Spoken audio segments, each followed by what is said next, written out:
Hello to all fans of Naruto Lemon. I will post all Naruto Lemon Yaoi, Yuri, or Naruko Lemon stories only on the Boosty channel because Uncle YouTube condemns this. Therefore, I invite everyone who wants Naruto Lemon content to my Boosty channel.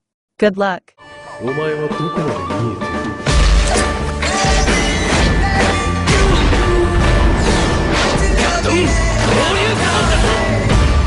俺死に様か。 Chapter 1: The Forest That Knew No Silence. The night above the Leaf Village was ablaze with red flames. Minato, hold on. Kushina bit her lip, trying to hold Kurama with the power of the seal. I'll make it, the fourth replied, clutching the clan's Kanzashi knife. The main thing is to save Naruko. A whirlwind of chakra, a fox's roar, the smell of hot iron. A thin crack flared up right in the air. The baby, wrapped in a blanket, tore itself from its mother's arms and disappeared, as if it had been sucked into a dark funnel by lightning. Naru! The scream ended as the rift closed, leaving behind only an empty pop and cold. Another night. Another world. The forest of the Taisho era was filled with mist and the smell of damp leaves. A man in a flawless white haori stood between the roots of the now-dried sakura. His Katara hat was placed next to him, his hand was pressed to his chest. A short battle had recently taken place here, and even his body knew pain. It's a shame. A pathetic pillar dared to touch me, he hissed, wiping the blood from his fingers. However, it doesn't matter. His name was Kabutsuji Muzan. He was like a king to all demons, like a nightmare to all people. And yet now he froze. A thick smell of unusual strength hit his nose, as if sweet blood had spilled into the air, but warm, alive, not demonic. What the? He turned. Rustling. Squeaking. Crying. Under the bushes is a bundle. A pink blanket. Huge blue eyes full of tears. A child. A baby? In this wilderness? He crouched down, touched the baby's cheek. The skin was hot, but not burned. And yet, what power lies within? A small hand clutched the sleeve of his haori. Stronger than a normal little one could. The movement made the demon's heart skip a beat. He, who had long forgotten the taste of human tenderness, felt a strange tingling behind his sternum. A lower demon emerged from the shadows, thin, with fish eyes. Sir, let me relieve you of this burden. The child's blood is enough for me. Muzan raised his palm. Step back. The demon shifted nervously. But, my lord, why do you need a human child? He can be.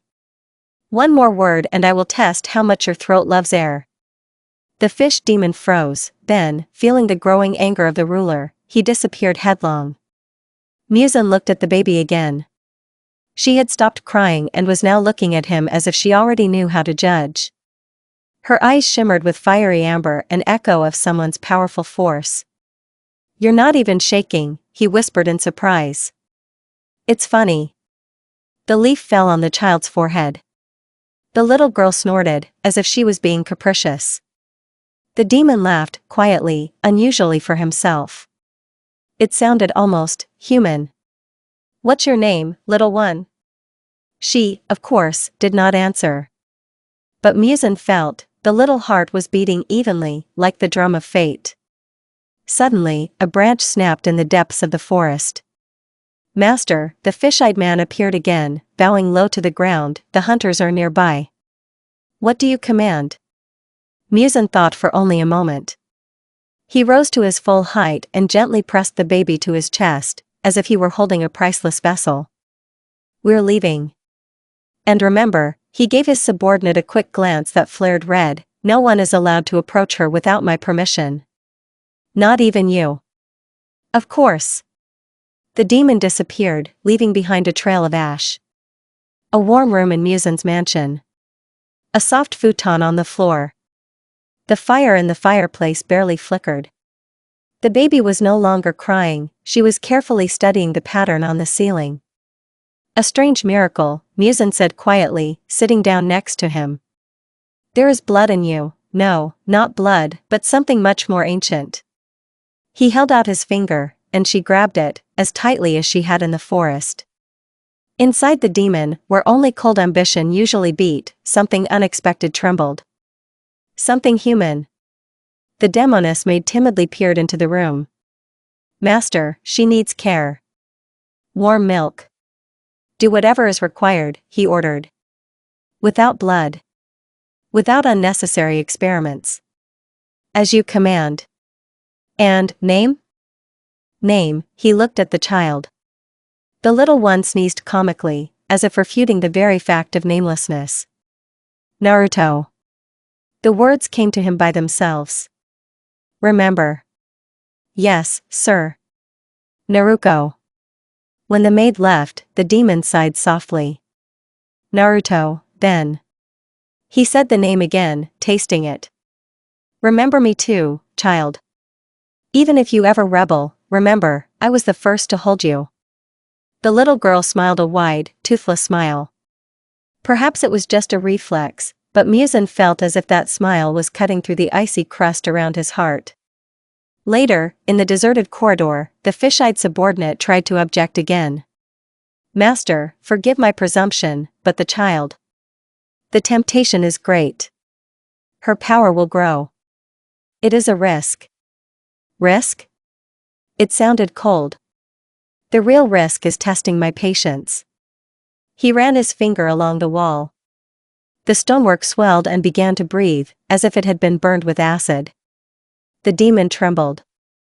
She is under my protection. I understand. I dare not doubt. Muzan turned away. Watch the corridors. Double the guard. No hunter is to come near. And when the subordinate disappeared, Muzan allowed himself a rare weakness. He closed his eyes and leaned against the cool wall. His whole body hummed, as if two hearts were beating inside him at once. One was eternal, cold. The other was small, warm, and had just begun to beat in unison with his own. What are you doing to me, Naruto? The whisper was drowned out by the rustle of the night lights. I didn't want to feel. But I think I'll try, for a little while.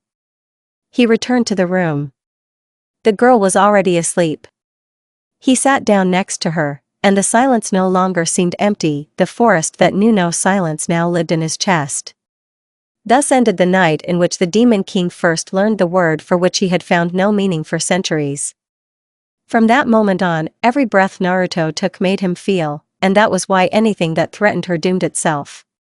For now, he simply sat in the semi-darkness, listening to the child's quiet snoring, and whispered almost tenderly. Sleep, my Naruko. Our world is too dark. But if you blossom, I will make sure that the darkness does not dare touch your light. End of chapter 1. Chapter 2. The name that sounds out loud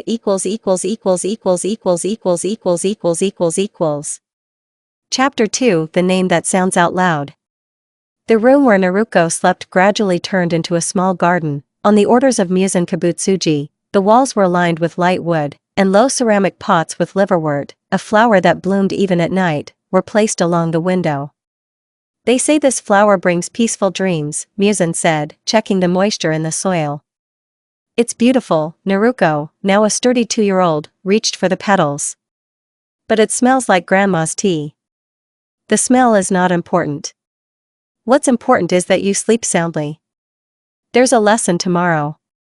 Again? You invent new ones every day. That's how you grow. Demons freeze, people change, and you're in between. He touched her hair. You'll have to learn both sides. The little girl snorted and sat down on the tatami, tucking her legs under her. Just promise me, no nasty green slugs tomorrow. Muzan smiled faintly. Okay. Today we'll focus on breathing. No slugs. Lesson, the breath of silence. The courtyard was paved with smooth stone. Paper lanterns hung in the corners. A stream babbled behind the wall. The maids had moved an entire canal here so that the little mistress could listen to the water. In the demon world, no one would dare to call this luxury, more like an order. Muzan sat down next to his daughter, folding his palms. Listen to the water. Inhale for 4 counts, exhale for 4. No faster. Is this like the breath of the sun you were talking about? Partly, his voice was even. But we do not copy hunters. We are looking for our own. Try it. Naruko closed her eyes. 1 2 3 4, inhale, immediately exhale. It was as if her lungs had opened wide, the chakra stirred inside. Do you hear the beating of your heart? He asked. Yes. Why is it loud? Because you are alive. Remember the feeling. The heart is your metronome. Whoever learns to break your rhythm will be able to win. Listen and remember. She nodded and concentrated. They sat like that for about 10 minutes. He was silent and stately, she was surprised and serious. The night around them seemed like a thin film separating them from the noisy, bloody world. When the exercise was over, the girl was the first to break the silence. Papa. He froze. The word sounded unexpected. Before that, she had called him simply Muzan-sama or master. Repeat it, he asked quietly. Papa. That's what children say, right? Since I can't go out into the city, I'll speak here. Muzan lowered his gaze. For a moment, a mixture of pride and fear flashed in the depths of his pupils. He managed to hide it before the child noticed. I like it, he said. But only when we're alone. Why? Servants must remember who I am. And you remember yourself. Naruko snorted, as if this was some clever girlish plot. Okay. When alone, Papa. When in front of the servants, Master, as you wish. Agreed. Not all of the subordinates were happy about such changes. Among them was a demon named Chiron, an old bodyguard who still remembered the ancient appearance of his master. He did not like the helpless human child near the throne at all. That same night, when lessons were over, Chiron intercepted a maid in the service corridor. Are you bringing milk to the little one? Yes, the girl lowered her eyes. In her hand she held a lacquered tray. I will take it, the demon hissed through his lips. The master is probably tired. But give it, the order was worded in such a way that the maid's heart sank. She obeyed, the old guard always inspired fear. Chiron walked along the dark corridor, stopped at the door. Golden light fell from the window, the ringing laughter of a baby and a man's voice were heard inside, calm and slightly tired. The demon winced. The demon king is playing nanny, he muttered. It's painful to watch. He removed the lid of the bowl, quietly added a drop of saliva to the milk, his blood. The demonic poison was supposed to suppress the child's strength, making her obedient and quiet. The door opened just a crack. Come in, said Muzan Kabutsuji. The guard overcame his trembling. He crossed the threshold and knelt down. Milk for the little one, sir. Naruko was sitting on the tatami with a toy katana, watching the guest with interest. She even smiled. Hello, Uncle Chiron. The demon continued to look down. His chin was trembling, the poison inside the bowl was bubbling with a light smoke. He didn't want it, he overdosed on his own blood. Muzan reached out and took the bowl. He sniffed it. His face didn't change, but the air in the room seemed to tighten into a ring. Thank you. He placed the cup next to him, not letting his daughter do the same. He leaned toward her. Show me your blow. Naruko stood up and swung her toy katana. The blade was only wooden, but the movement was clean. Good, he approved. Now strike forward and step back. She repeated. Chiron watched, feeling a wave of cold rise from the floor to the back of his head.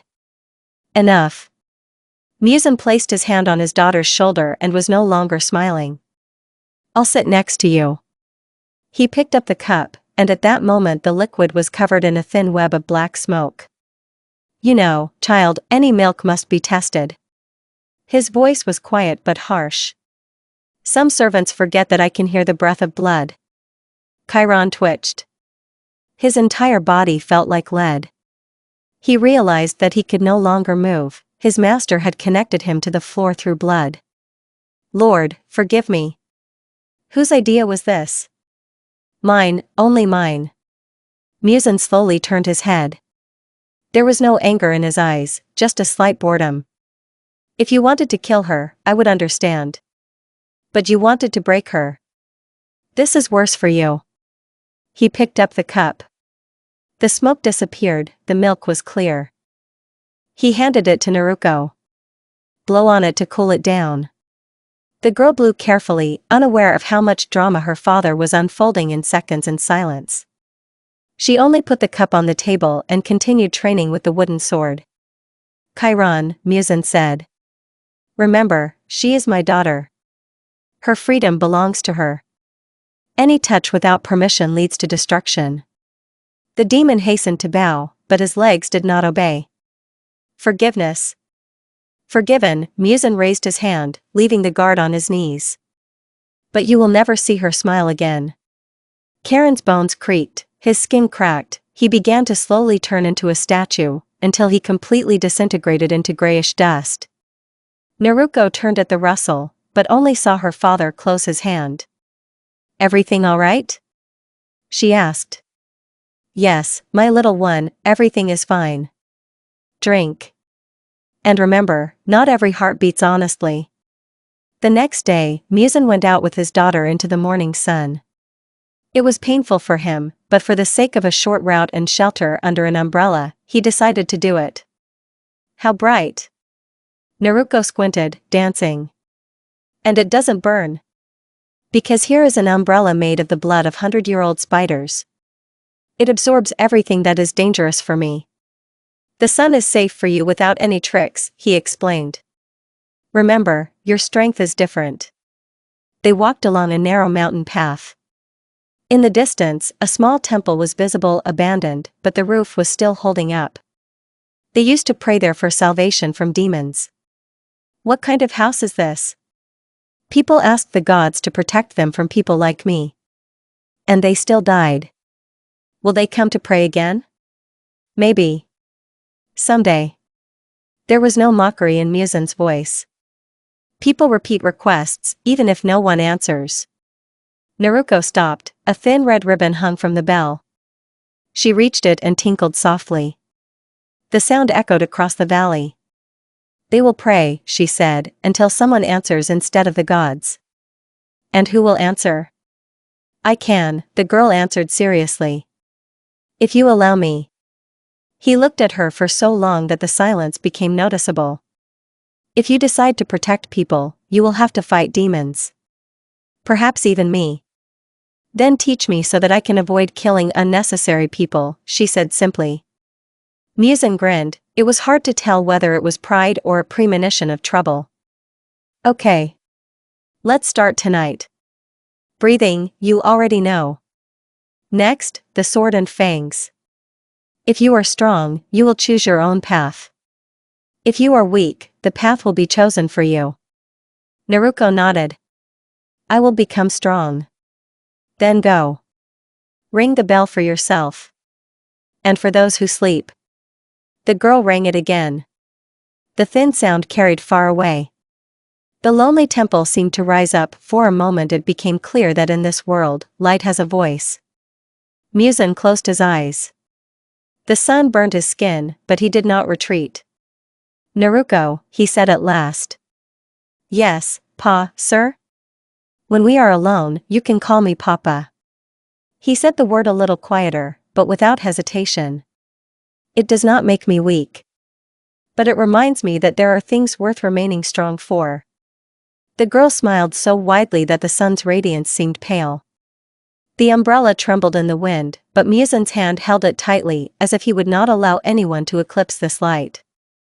End of chapter 2. Chapter 3 Circle Before the Throne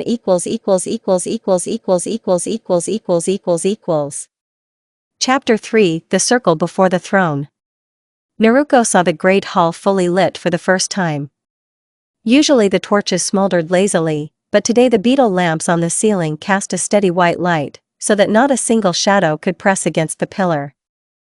7 years is not enough to understand the depth of demon politics, but it is enough to sense where the game ends and real power begins. In the center of the hall, a round disc of white marble gleamed, polished to a mirror shine. A step and your own feet are reflected, as if someone else's. Straight back, even breathing, shoulders down, chin no higher than the hard line, she said to herself. Remembering the morning lesson. Her heart was beating a little faster than usual, and each beat echoed in her collarbones. Let them listen to my voice, not my heartbeat. She already knew a little trick. Bite the tip of her tongue, and the pulse seems to recede deep inside, leaving her face calm. Kibutsuji Muzan stood a little further away on the steps of the throne. Snow-white Haori, perfectly smooth hair, hands clasped behind his back. His gaze was less calm than a night lake, but slightly more than a sword blade. He did not speak until all 6 high ones had taken their places in a semicircle. Their presence was felt even with closed eyes, the thick smell of blood and different alien confidence. Let's begin, said Muzan.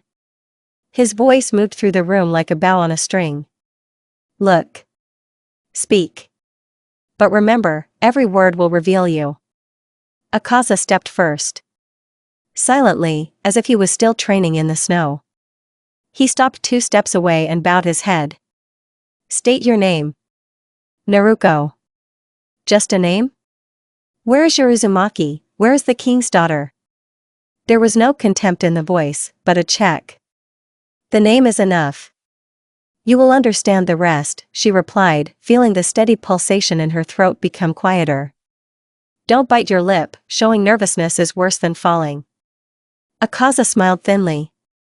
We'll check. When you can withstand 3 of my blows, I'll acknowledge your strength. Not before. He stepped back, and her knees trembled, but a step and the knee straightened again. Stand firm, or the others will feel it. She had time to notice Muzan's slight nod, lightning fast, but warm enough that instead of fear, a hot, piercing pride arose. Doma moved next. Fan in his fingers, steps like swimming. The fan slapped loudly in front of the girl's face. What is the name of your happiness, my dear? What if it gets lost today? Today my happiness is called caution, she replied. And yours? He laughed heartily, but folded his fan. You're right, caution is a very fashionable accessory. Let it be. He smelled of cold lavender, and the scent tickled his nostrils like the elbow of someone else's hand. Don't move, lavender can't be washed away with fear. Kokoshibo came third, heavy as a stone, his eyes closed. His presence weighed on the air. He did not speak, he looked at her for a long moment with closed eyelids, as if seeing through the fabric of time. Then he slowly opened his third eye. The other 3 eyes were bandaged. Something in Naruko's chest tightened, as if she had been pierced by an invisible nail. She inhaled once, slowly, her gaze sliding to the floor and back, not allowing her eyelashes to flutter. I've held out, he said finally. His voice was low, rustling like sand. There's no escape in the eyes. That's enough for now. He stepped back, and the heaviness dissolved. Her hands felt a slight tremor, but she clenched her fingers into a fist. The hands know, but the audience does not. Hantengu immediately rushed forward, as if his own fear was pushing him. His trembling fingers through a thin black needle. Trajectory, chest. She did not have time to step, but sharply moved sideways, as if sliding on ice. The needle cut through the air, caught the fabric of the Haori and clinked on the marble so loudly that the hall seemed to blink. You! Break it! He screamed. Naruto picked up the needle with 2 fingers and returned it to the screaming demon, handle first. You're shaking more than I am, she said quietly. Hold your weapon tighter, or you'll lose it. Hantengu backed away, clutching the needle to his chest. Muzan didn't move, only a soft click rang in the air, a signal to stop the disgrace. The demon fell to his knees, not daring to look up. Doma softly flapped his fan. Ah, what poetry! The king of shadow grows the blade of light. It remains to understand what is cut first. The one closest, Naruko said, and saw the twinkle in his rainbow eyes fade slightly. Got it. The last to speak was Gyutaro. His face was hidden by a slanting fringe, his fists were like lead. He ran his claws over his own shoulder, his eyes flashing. It's hard to break. Maybe it's easier to bend it? If you bend your head, the neck crunches more softly. The girl did not retreat. A reddish warmth swayed in her chest, the chakra moved, but she immediately bit her tongue. Not yet, Dad said, without the fox's power. Instead of chakra words. You bend a branch and think it's broken. But a season later it has new leaves. So what broke it? Gyutaro laughed hoarsely. Words are not a shield. But more interesting than a scream. He stepped back, and the semicircle closed. The 6 demons looked at Muzan. He was silent for one endless, precise second, as if unwinding an invisible thread. You heard everything, he said finally. If anyone doubts, they can step forward and name their doubts. Emptiness. Even Hantengu, sobbing, pressed the needle to his chest and froze. Then listen to this, he continued. From this day forward, she bears the blade and has the right to command the lesser demons. Any hand raised against her will be cut off before it touches her shadow. Is the order clear? Clearly, my lord, the 6 answered in an echo. Muzan looked down at his daughter. A slight nod, not praise, but acknowledgement. She felt the heat from her ears creep into her chest, mixing with her pulse. He's pleased. Don't let this moment pass. She stepped carefully to the edge of the white circle, picked up a piece of torn haori fabric where the needle had left a hole, and looked at how the threads were sticking out unevenly. Can we leave it like this? She asked quietly. Let him remember about the meeting. Leave it, Muzan allowed.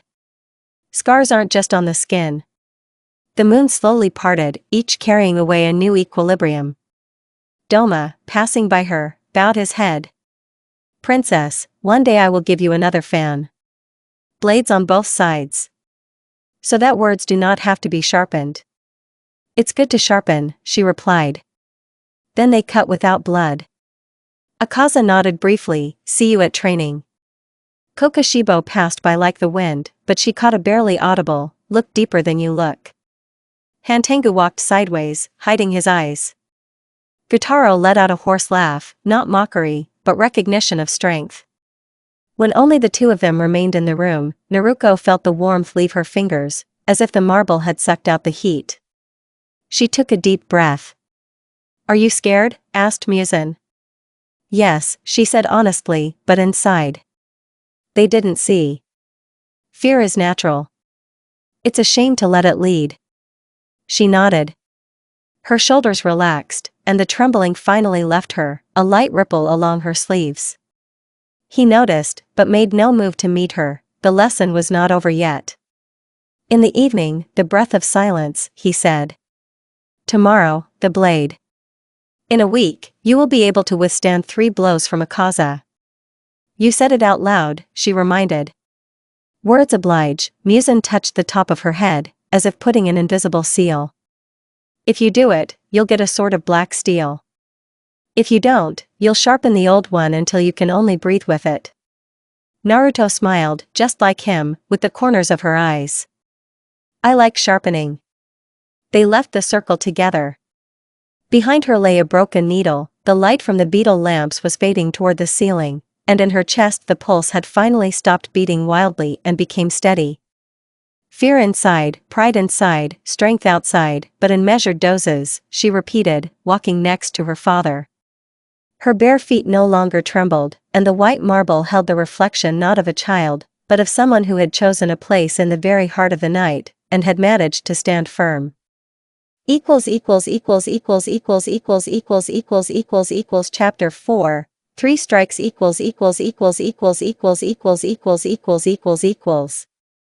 Chapter 4 3 strikes. Naruko woke up before dawn. The room was dark and quiet. She dressed quickly, black pants, a short haori, light sandals. She pulled her hair into a low ponytail with a ribbon. Today is a test, she reminded herself. 3 blows from Akaza. If I survive, I get a sword. A demon servant was already waiting on the threshold, quiet as smoke. He silently pointed the way to the palace courtyard. There, on a smooth stone, stood 2 people, Akaza and Muzan. A pale circle of light fell from the beetle lamps on the walls. The wind carried the scent of wet pine. "Here she comes," said Muzan. "Stand opposite him." Akaza stretched his neck and cracked his fingers. Blue patterns snaked across his chest. He smiled almost amiably. 3 strikes, baby. I'm not holding back. Ready? I won't be ready right away, Naruko said honestly. But I'm not asking for mercy either. Straight ahead, he approved. Then let's begin.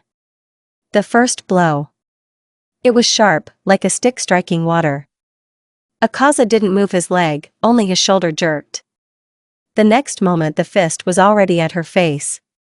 Naruko stepped to the side too late. The fist slashed the air, smelled of wind, the palm caught the shoulder. It was like a heavy stone struck, the bone rang. But she stood firm. 1, she noted mentally, and 2 more. The second blow. Akaza stepped forward, his heel smashing through the ground as if plowing sand. The fist came from below. She fell to her knees, braced herself with her palms, and let the blow pass over her head. Her temples tingled, the air whistled, the back of her head pierced with heat. But the fist slid past. 2. He didn't give her time to catch her breath. The third blow was straight as an arrow. Naruko's whole body screamed, jumped back, but the stone was behind her. She put her hands out in a cross, like a thin shield, and moved half a step. A fist crashed into her forearms, pushing her back. Her heels slid, the stone stung her feet, but she didn't fall. She wheezed, her throat trembled. A third flash of pain ran through her arms. Silence. Akaza lowered his hands. She stood her ground. He nodded respectfully. Did it hurt? He's responding, she admitted, but the bones are intact. So they're strong, he gently patted her on the top of her head. That's enough for me. Muzan came up and stopped next to her. His gaze slid over her shoulders, her fingers, her face. No smile, no praise, just a statement of fact. The contract is fulfilled, he said. Let's go. They went up to the armory. There were 10 blades of different weights hanging there. Muzan took the darkest one, the steel seemed matte, as if covered with soot. I give it to you. It doesn't have a name. You'll name it yourself when you feel it. He placed the sword in her hands. Naruko noted, the handle is light, the blade does not pull on her shoulder. It is as if the sword adjusts to the palm. Thank you, Dad. The word slipped out before she could think. Muzan didn't react, but a brief light flashed in his eyes. He turned to the door. The next step is technique. Tomorrow you will show the first 100 cuts. And each movement must be the same, otherwise the sword will be dumb. Understood.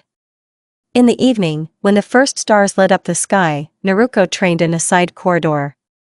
The stones of the walls ate up the sound, but the whisper of steel still rang out. Inhale, swing. Exhale, swing.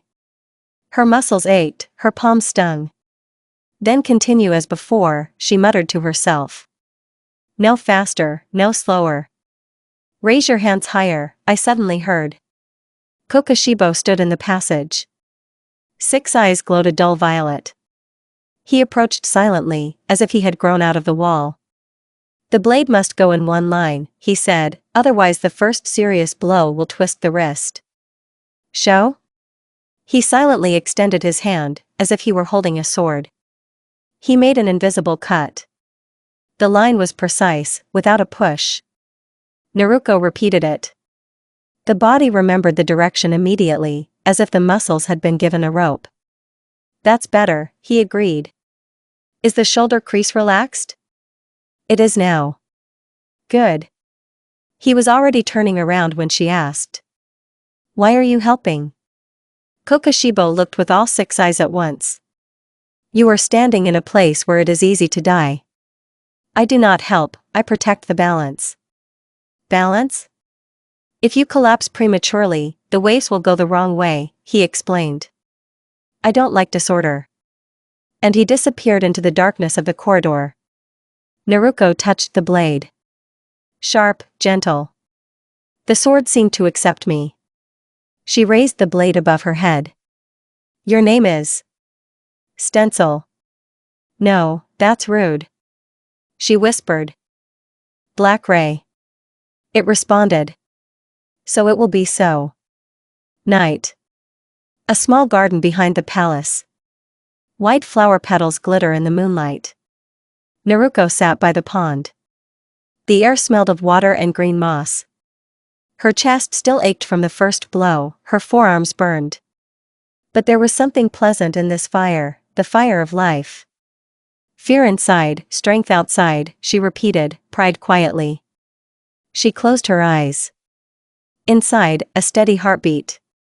Before, it seemed loud. Now, the rhythm has become a friend. You're not sleeping, I heard behind me. Muzan stood with his hands folded. I think so, she admitted. About what? How to move on. And why it became quieter inside. Quiet, because you took a step. After each step, fear recedes. Tomorrow there will be a new one. He held out a small bundle, a bandage soaked in herbal resin. Treat your shoulder and arms. If the pain interrupts your sleep, you'll be slow in the morning. Thank you. Muzan nodded and went deeper into the garden. For a moment it seemed as if he had disappeared into thin air, but the steps echoed. The girl untied the bundle and carefully bandaged her shoulder. The fabric smelled of pine honey, and warmth spread across her skin. 3 strikes behind. Tomorrow 100 cuts. Then 1,000. And then? She didn't know what would happen next, and that didn't scare her. The water in the pond trembled, reflecting the moon. Naruko raised her sword, checking the balance. The blade did not reflect light, as if it were drinking in the light. Black Ray, she whispered. We will cut the darkness, but preserve the light. The garden had become very quiet. Fear was deep, but, as her father had said, it no longer controlled her. It merely reminded her, keep your back straight and your blade sharp. She smiled, not broadly, but sincerely, as if she had taken a sip of hot tea on a cold day. Sleep came quickly, heavy, but calm. Before she fell into it, she heard a step somewhere in the same corridor, short and even. The guard. 6 eyes. Balance. Thank you, she whispered mentally. And the night closed its wings. Chapter 5 Naruko's mission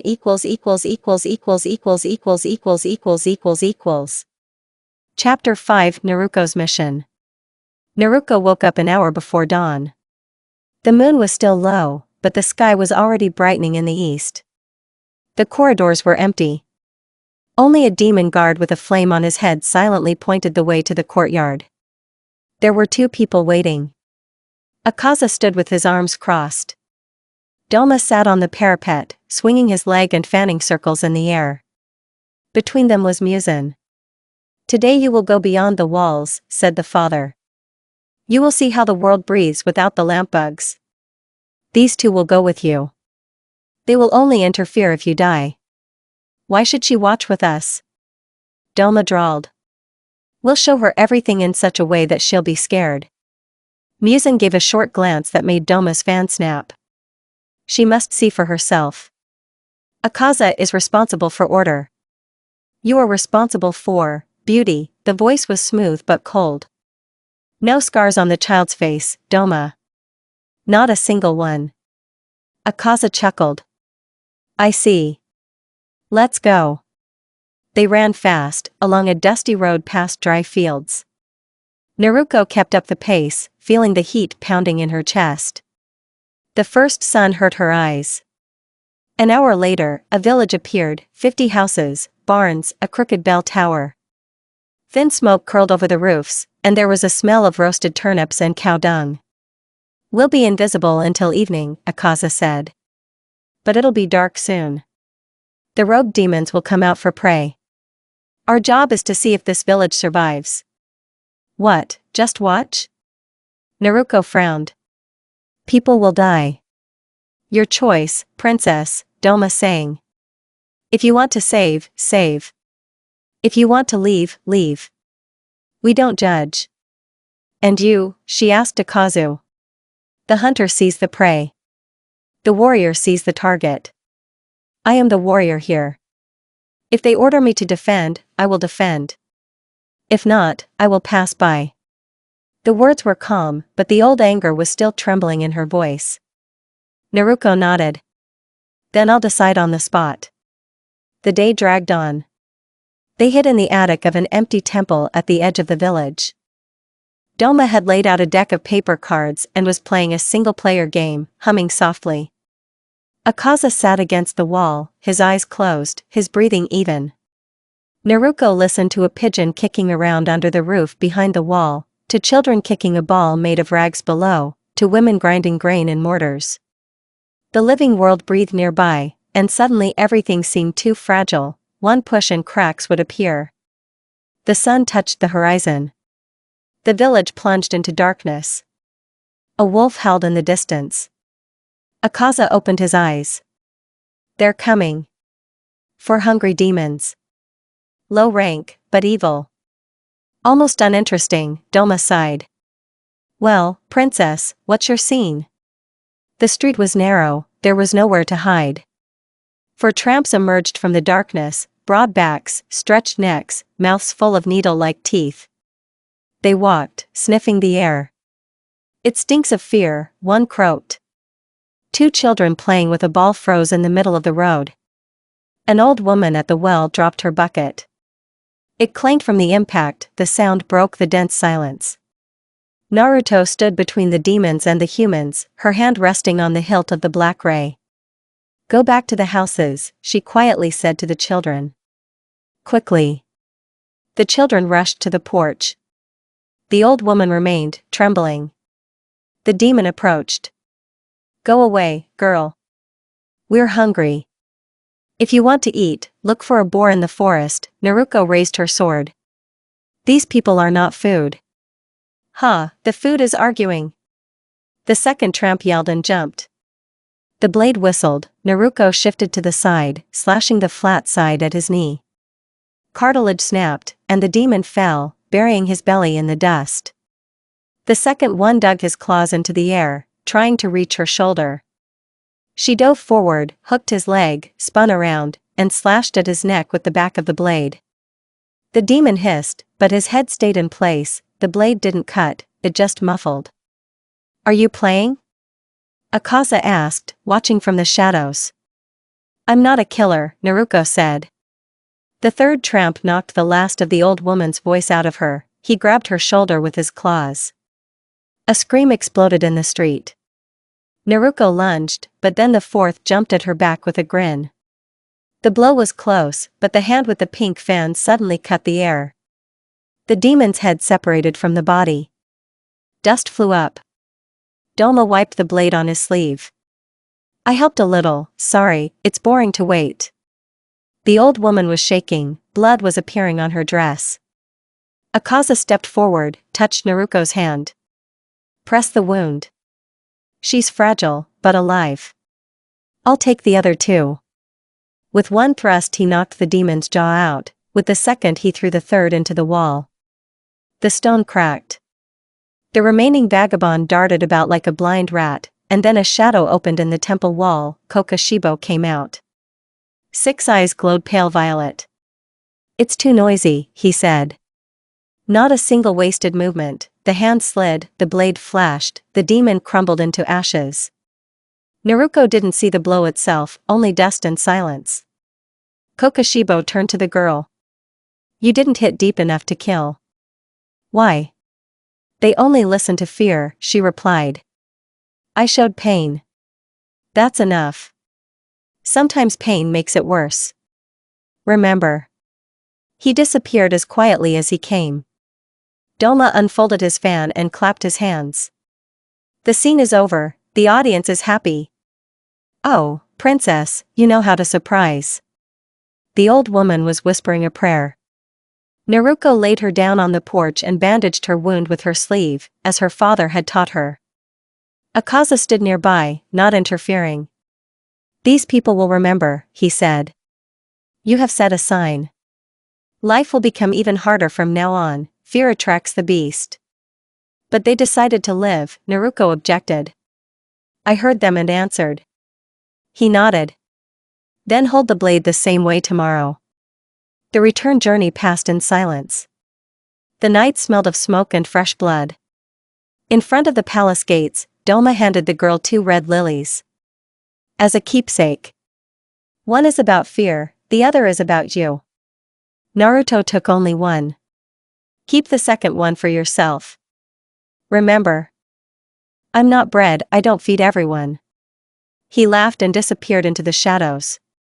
Akaza lingered at the gate. Today you have chosen. Tomorrow will be more difficult. I know, she looked at the lily. But if I keep quiet, it will be worse. Then train, he waved his hand and left. Muzan waited in the small garden. The beetle lamps went out one by one, the night was fading. Did you see it? He asked. I saw it. Have you decided? Yes. It won't get any easier. I don't expect it to be easy. There was a short pause between them. He picked up the lily and twirled the stem with his fingers. The flower is fragile. You too. Then I'll grow with roots in stone, she grinned. Tomorrow you will show 100 cuts of the sword. With each wrong move, imagine a child crying. I'll imagine it. And I'll hit it straight. He nodded, placed the lily on the pond. The flower floated and did not sink. Naruko watched it, thought about the old woman, about the stream of smoke, about the 6 eyes in the darkness. The night was receding, leaving a new smell, not of blood, but of coal and damp earth. The pulse in her chest was distant, her shoulder ached, but her thoughts were clear. I chose and survived. That means I can go on. She looked at the sword. The black blade did not reflect the dawn, it only drank in the light, as if storing it for the blow. A new day had begun, and the stone underfoot was no longer cold. Chapter 6 The unanswered question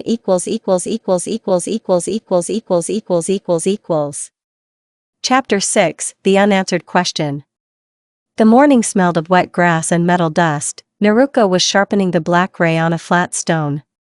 Each stroke of the blade echoed with a faint ringing sound.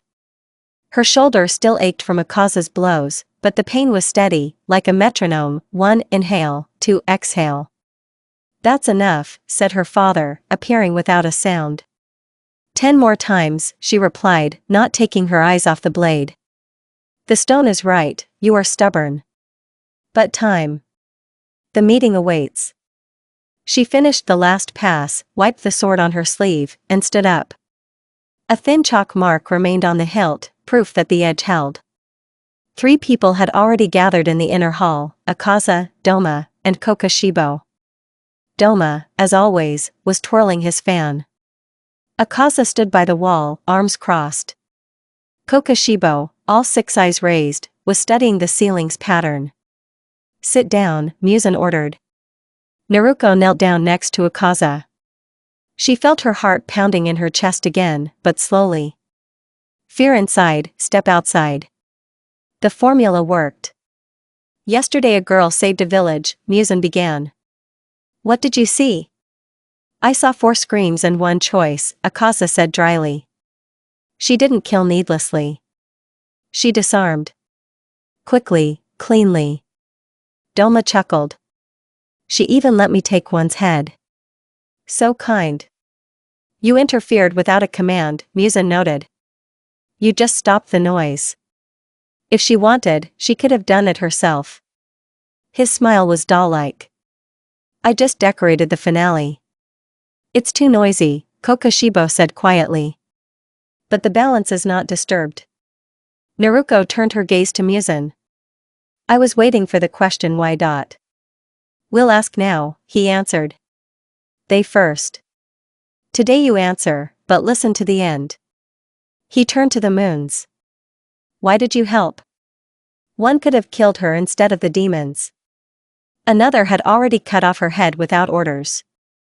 The third watched when he could have stopped her. Explanation. Akaza was the first to step forward. I see a fighter. If she falls, I save her. If she holds on, I respect her. She held on yesterday. Doma brought his palms together. I see a picture. In a beautiful story, a child saves the weak. I am just a brush. Kokoshibo lowered his eyes. If the demon rabble kills people, the swordsman will come. There will be noise, the hunters will become bolder. I protect the balance. Muzan thought for a moment, then nodded. Accepted. And now you, he said to his daughter. Why did you save? Because I could, Naruko answered simply. If I had passed by, people would have died in vain. Since I was standing there, it was my business. Sentimental, Doma noted. Practical, Akaza countered. Weak but alive, they can warn other villages. The demon dogs will bite less. The disorder has been postponed, Kokoshibo confirmed. Muzan raised his palm, cutting off the argument. Sentimentality and calculation can serve together. Today it worked. But remember, the gaze slid over each of them, tomorrow there will be another test. There you will not be able not to kill. Naruto gripped the hilt of her sword. I do not refuse to kill. I choose when it is necessary. Muzan smiled briefly, like a shadow of lightning. Good answer. Listen further. In 2 days, there is a gathering in the mountains. The lesser demons are multiplying too quickly. You, Naruko, will lead the cleanup team. Doma, escort. Akaza, strategy. Kokoshibo will observe. Destroy them all? She asked. All without the sign of the full moon on their chest. My weak ones are not to be spared, especially the wild ones. No mercy. People nearby? Look at the situation. Your freedom is your responsibility. She nodded. Understand. Then training, 200 cuts before sunset. Doma, watch.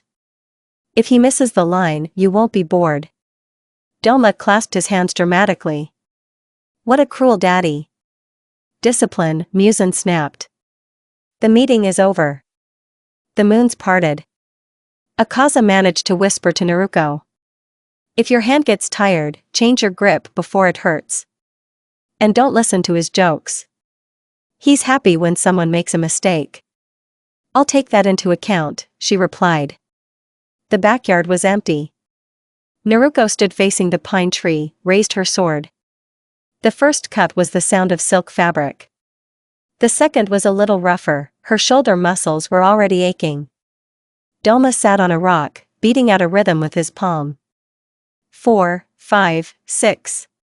Smile, girl, the sword loves a smile. The sword loves precision. 7, 8. She said crisply. On the 100th cut, the palms were burning, but the line remained straight. Sweat rolled down the temples, slid into the eyes, the world blurred. 120, Doma said. Not a single crooked one yet. I miss it. You can count the other way around, Naruto hissed. It'll keep your brain busy. He snorted, but counted. On the 145th strike, she felt her hand shake. The black ray jumped, leaving a crooked line in the air. Doma snapped his fingers. Error. Repeat the previous 5. She gritted her teeth, went back 5 beats, and repeated. Her muscles ached like fire, but the line became smooth again. 200. The last breath and the blade froze. Sweet. Doma stretched his lips. Are you still in one piece? My hands didn't fall off, she lowered the sword, unclenched her fingers. The blood started flowing back, the skin tingled. Then follow me. I'll show you something. He led her to a secret room where the walls were covered with signs. On the floor lay a mask, a smile from ear to ear, empty holes for eyes. This is where I practice when I want to talk to the gods, Doma explained. The gods are too lazy to listen. This mask reminds me, a smile is also a weapon. This won't teach me. It will teach you to be patient. And patience before a fight is half the victory. Naruko looked at the mask. The smile was so wide that it made her feel uneasy. Someone else's joy is a knife without a handle, she thought. She looked down. Smile yourself if it helps. The sword is enough for me. He accepted the answer without offense, only the fan opened a little louder. In the hallway, she almost collided with Kokoshibo. He stood there as if he knew she would come out right now. 200 cuts exactly, he said. One mistake, she agreed. A mistake is a path. Consider it in battle. How? The line of the sword comes out of the center of the stomach, he pointed his finger just above the belt. If the shoulder is tired, hold it with the stomach. Naruko stepped back, raised her sword. She made one strike, slowly, from the stomach.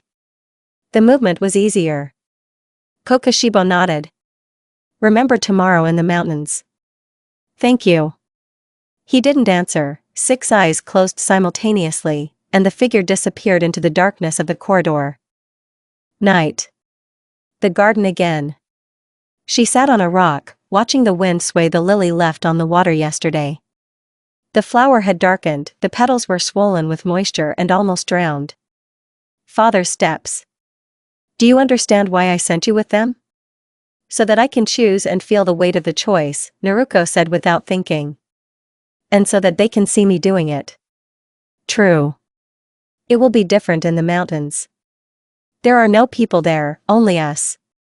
We will have to kill. Understood. If you waver, Doma will be pleased. Akaza will be angry. Kokoshibo will not interfere. Remember. I will waver before the fight. In the fight, no. Muzan sat down next to him, took the sword, and ran his finger along the blade. His finger did not cut. The black ray swallows the light. It is sharp if you are honest with yourself. Doubt will make it dull. I'll be honest, she answered quietly. Muzan stood up. Sleep. The road is long tomorrow.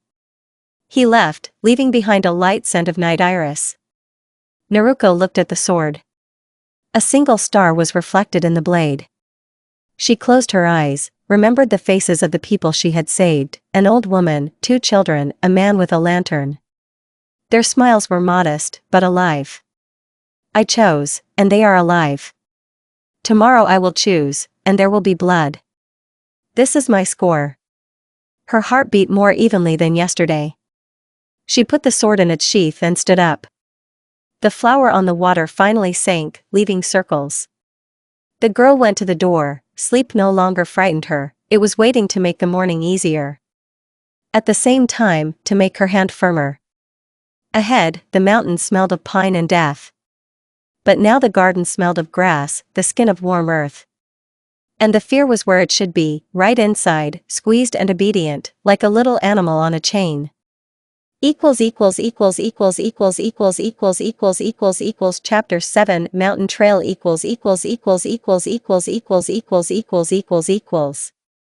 Chapter 7 The Mountain Trail. Gray morning. Ice crunched on the path, the air stung the nostrils. Naruko walked first. Behind her were 5 wild demons, marked with a white ribbon, cleaning squad. Doma, playing with a fan, covered the column from the flank. Akaza walked behind, counting the steps so that the formation would not break up. High on the slope, it is almost impossible to see, but you can feel, Kokoshibo is watching. So far, so quiet, Akaza muttered. That means they're deeper, Naruko adjusted her sword belt. The goal is the same, the caves at the top. Doma yawned.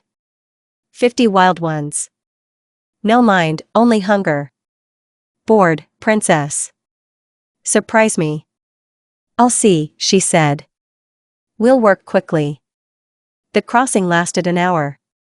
A mountain crack led into a black tunnel. It smelled of rot and damp stone. "We'll split into pairs," she ordered her subordinate demons. "Cut those who rush, and drive the rest to the entrance." They dissolved into the shadows. Inside, wheezing and shuffling paws could already be heard. Naruko pulled out the black ray. The blade did not reflect the light, it drank it. The first beast ran out, baring its teeth. A blow, a blade to the throat, head in the dust. First corpse, she noted. Blood caked on the steel, but the blade did not slow down. The second jumped from above, a turn of the body, a cut, a sword under the ribs, the body broke, crumbled into ashes. "That's better," Akaza approved, cutting down 2 people with one movement. Doma slapped his fan and threw the blade card. He cut down the creature that was climbing to the ceiling. "Smile. The mountain loves noise," he shouted. "Quiet," Naruko snapped. Half an hour. The stone corridors were empty. The remaining tramps ran out to the entrance, right under the white ribbons of the squad. A scream, a flash, ash. Naruko caught her breath, her chest was burning with dust, but her hands held on tightly. "That's it?" Akaza asked. Another smell, she shook her head. "Sweet, not local." "And I immediately felt it, not blood, but perfume. And also metal, oil, steel." The steps were quick, heavy. "Not demons. People," Doma whispered, squinting. "Not villagers." Breathing too evenly. A tall man in a gleaming black haori with gold patterns emerged from the shadows. A white burgundy headband covered his forehead, and behind his back were 2 Nichiren braids. His eyes, like hot coals, cut the darkness. "The star pillar," Akaza whispered. "Tengen Yuzui." Yuzui glanced at the mountain of dead men.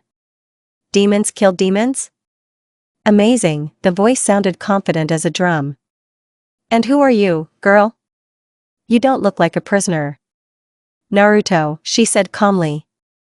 "Go downstairs, you're alone." "One." He grinned. "Enough for reconnaissance. I see the 3rd moon and," his gaze slid over Doma. "The 2nd. Amazing.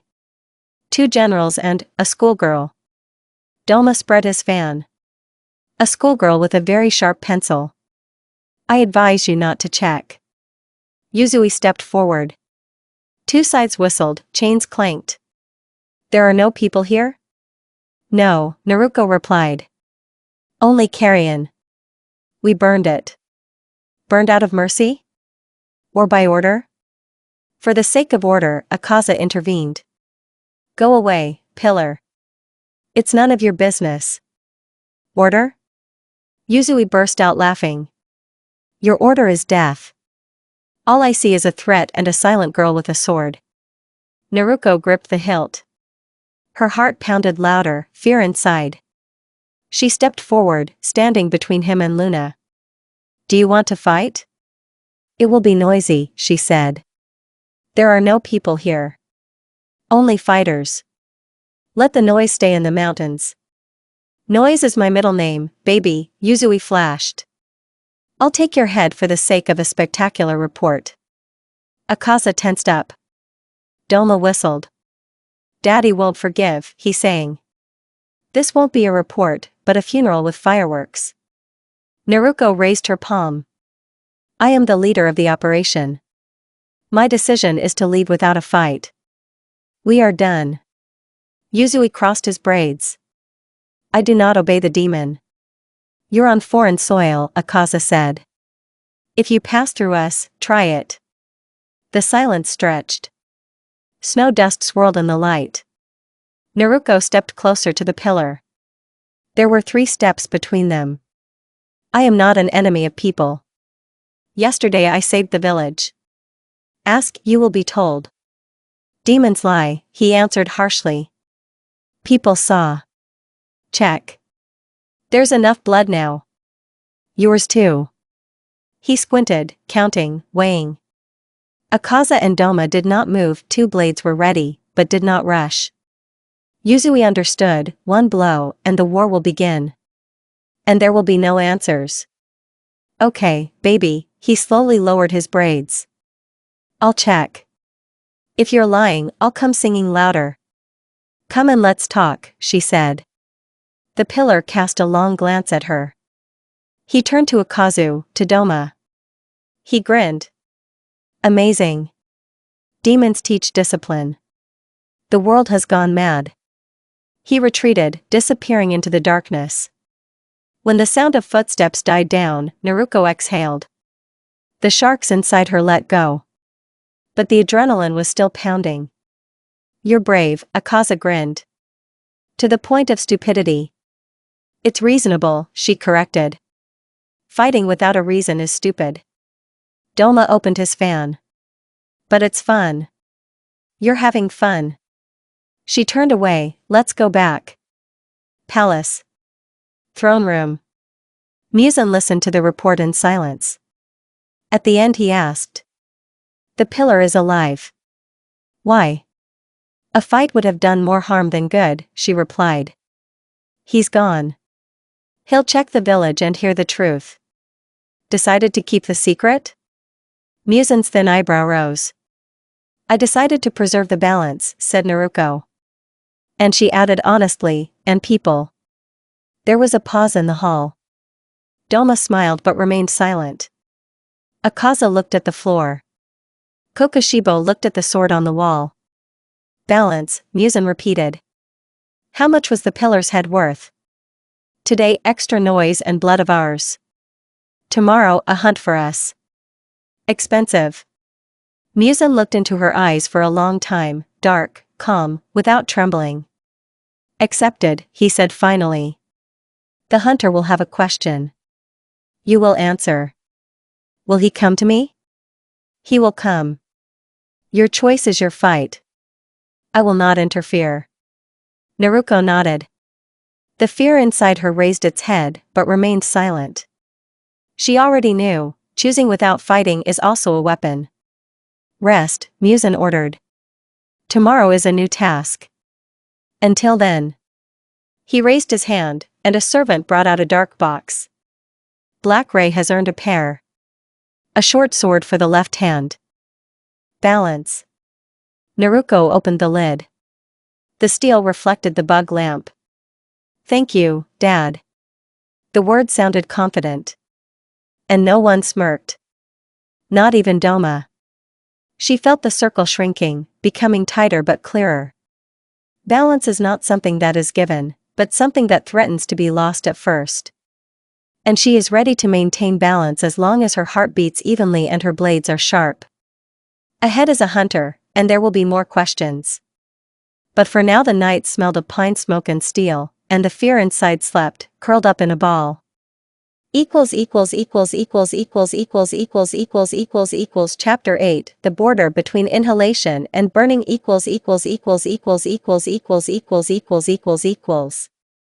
Chapter 8 The border between inhalation and burning. Morning in the mountains smells of frost and wet wood. Naruko, 12 years old, stands barefoot on the smooth stone of the courtyard. In her right hand is the long black ray, in her left the short gray stroke. Over the night she has worked 200 cuts with each hand, now she chops the air in pairs, inhale 1, exhale 2. The skin on her palms sings with pain, but the line is smooth. Elbows down, comes from behind. Kibutsuji Muzan steps out of the shadows of the gallery. His white haori barely sways. He does not shout, but his fingers indicate where the movement breaks. The girl adjusts her stance, strikes 6 more times, the metal whistles thinly, like silk. Enough, the father decides. Is your pulse normal? 40 blows, she puts her fingers to her neck. Not jumping. Then let's go. The armory smells of machine oil and fresh steel. On the low table lies a new beltsword, leather, narrow. For growth, Muzan explains. You'll outgrow it in a year, but for now it will hold both blades. Thank you, Naruko checks the buckle. The leather is tough but pliable. She remembers falling a month ago when the short sword slipped off her belt, Now both swords fit like extensions of her arms. Tea, Muzan orders easily. The demon servant brings a wooden tray, 2 small bowls and a saucer with rice balls. They sit right on the stone. While the tea cools, the father brings a bandage with ointment. Show me your palms. She holds out her hands. The skin is cracked along the line of her thumb.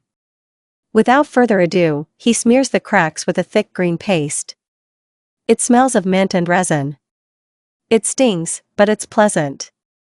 Didn't you flinch when the pillar stood before the sword? He asks quietly. It was scary, he answers honestly. But inside, he only saw the look. Well done, a laconic conclusion. After a short pause, do you understand why I came personally to the next sortie? Naruto nods. The pillars already know about me. Without you, the balance will be broken. If I am near you, they will think twice. That's right.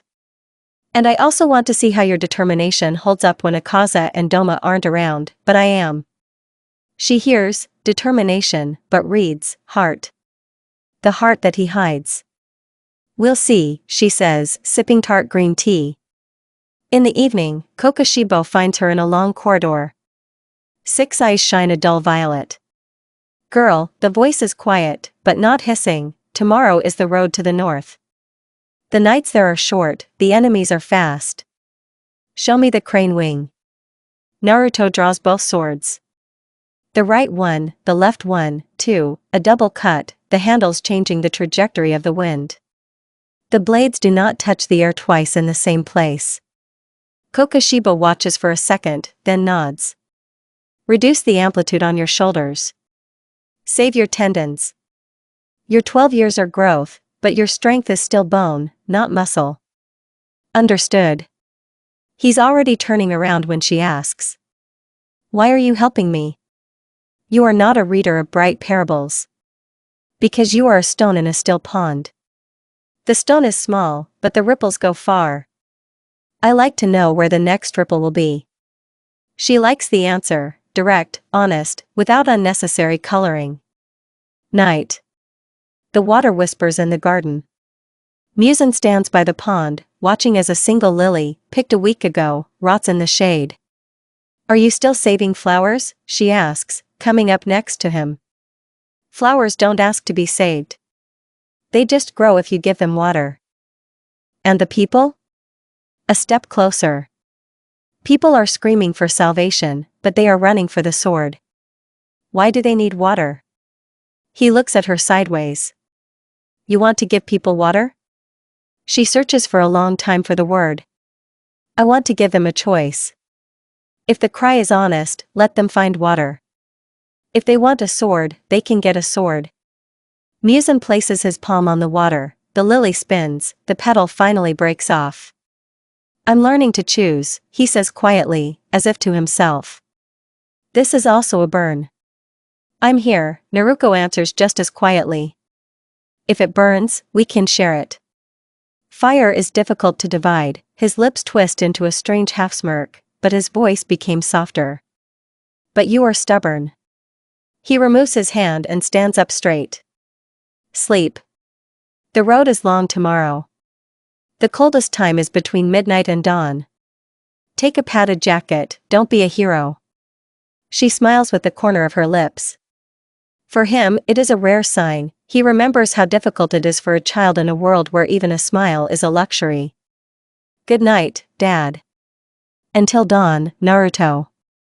In her room, she renews her leather belt, checks the straps. A small scroll is placed on the table, the same one with the priest's fable. She rereads the line about the demon who burned at dawn. She traces the sign light with her finger, as if sealing it in her memory.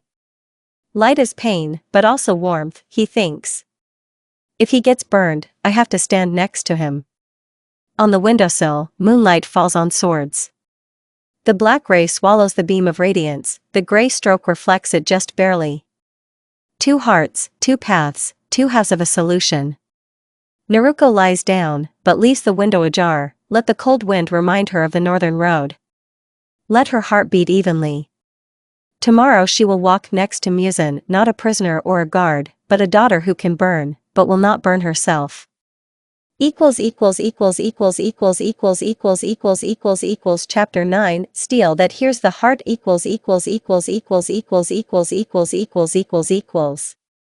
Chapter 9 Steel that hears the heart. They keep 20 ingots under the floor, Muzan said without turning around. We take them and burn them. We don't touch people's blood unless they attack. Naruko nodded briefly. Her heart beat evenly but deeply. Fear walks nearby, obeys. The temple greeted them with a huge split bell and the smell of ore. Inside, torches flickered on the floor, 6 hunters lined up in an arc. At the head stood a broad-shouldered blacksmith with gray stubble, Furukawa Go-ai. Behind him were 5 newcomers with iron blades. A girl with a demon, the blacksmith said hoarsely. Steel is not for you. Leave, Naruko answered calmly. We'll take the metal and leave. There's no need for bloodshed today. Did you hear? One of the young men stepped forward. The demons are doing mercy. He rushed to attack. Naruko managed it. A long black ray met the blade with its edge, deflecting the blow downwards. With a short gray stroke she knocked the sword out of her fingers. The guy fell to his knee, his arm went numb, alive, but out.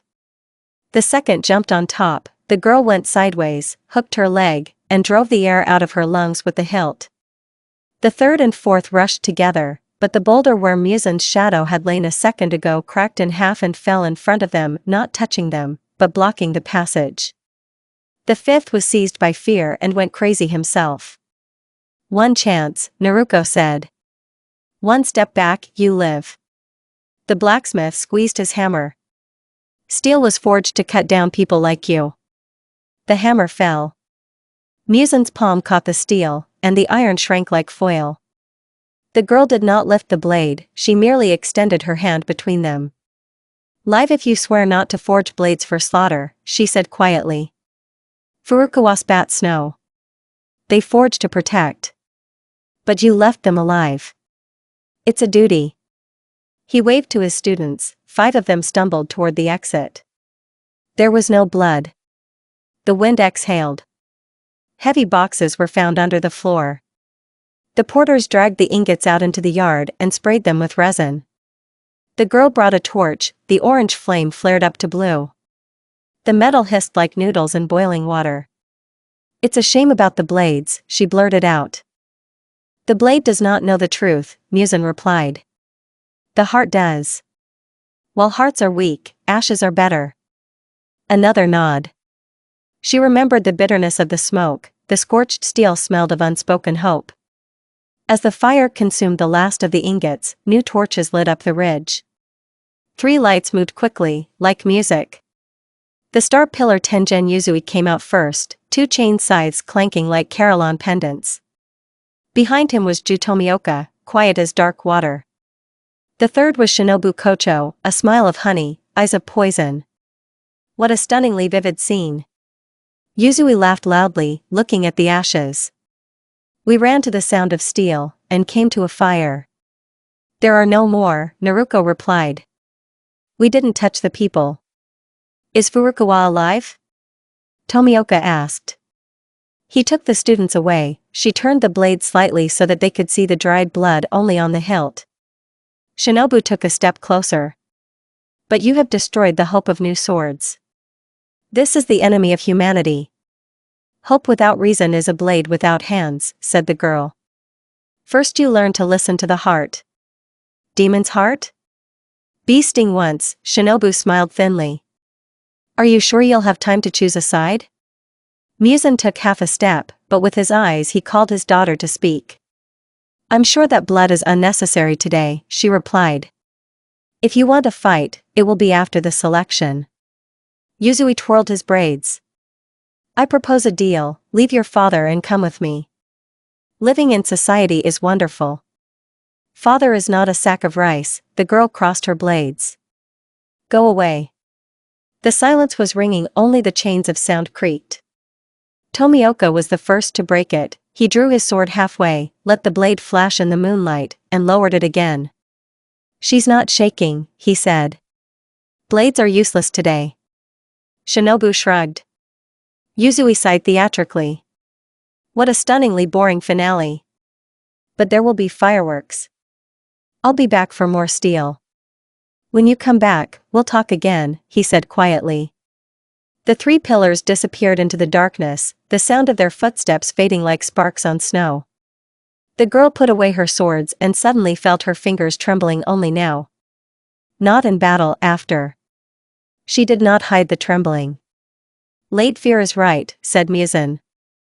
As long as the heart trembles later than the sword, you are alive. I gave them a choice, she said, a little hoarsely. And myself, too. He touched her shoulder, just to check. The skin was warm, the pulse strong. Remember the night, he said quietly. If the pain ever goes away completely, we are dead. She nodded. Her throat burned from the smoke, her eyes from the row of lights on the distant slope. The fear settled back, curled up like a warm little animal, and her heart began to beat out a steady rhythm again. Inhale, strike, exhale, strike. There were 7 pillars ahead and 1,000 unforged blades, but the air was shared now, and it smelled of ash and pine honey and the steel that only a strong heart can smell. Chapter 10 Heart and Stone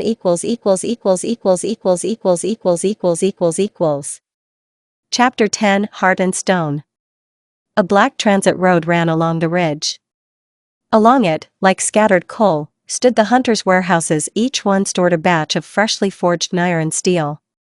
Before dawn, Muzan and Naruko passed 2 outposts without making a sound. The guards were sleeping under the potions scattered in the stovepipes.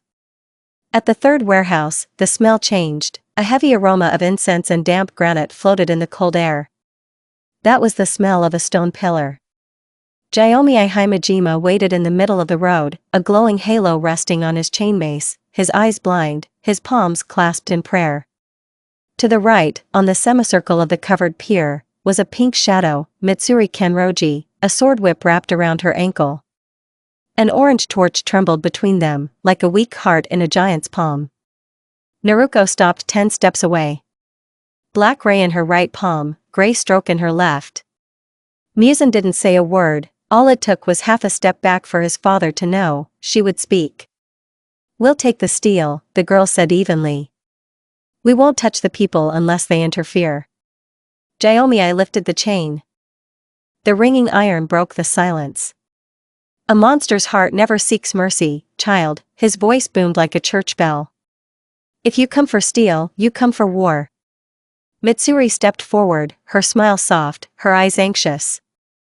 You really are a child, aren't you? If you leave, no one will get hurt. If I leave, the blades will reach those who will cut everyone, Naruko answered. I need steel so that it doesn't kill anymore. The stone pillar squeezed the chain. The air cracked as the mace fell in front of its toe. The stone scattered into dust. Then take the test. Pass, and the steel is yours. Falter, and I will break you until your heart stops lying.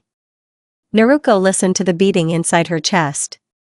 Fear was beating in her temples, but evenly, neither faster nor slower. She nodded. Agree. Gyomei stepped back, lowering his eyelids. Mitsuri raised the ribbon blade, the knots shifting. The girl took a breath of full concentration, and a gray haze rose inside her, the breath of the rift.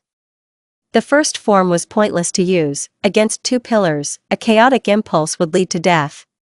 She chose the second, quiet pause before the scream. Naruko froze, lowering her swords, as if tired. Mitsuri fell for the weakness, the whip instantly stretched out, bending around her waist.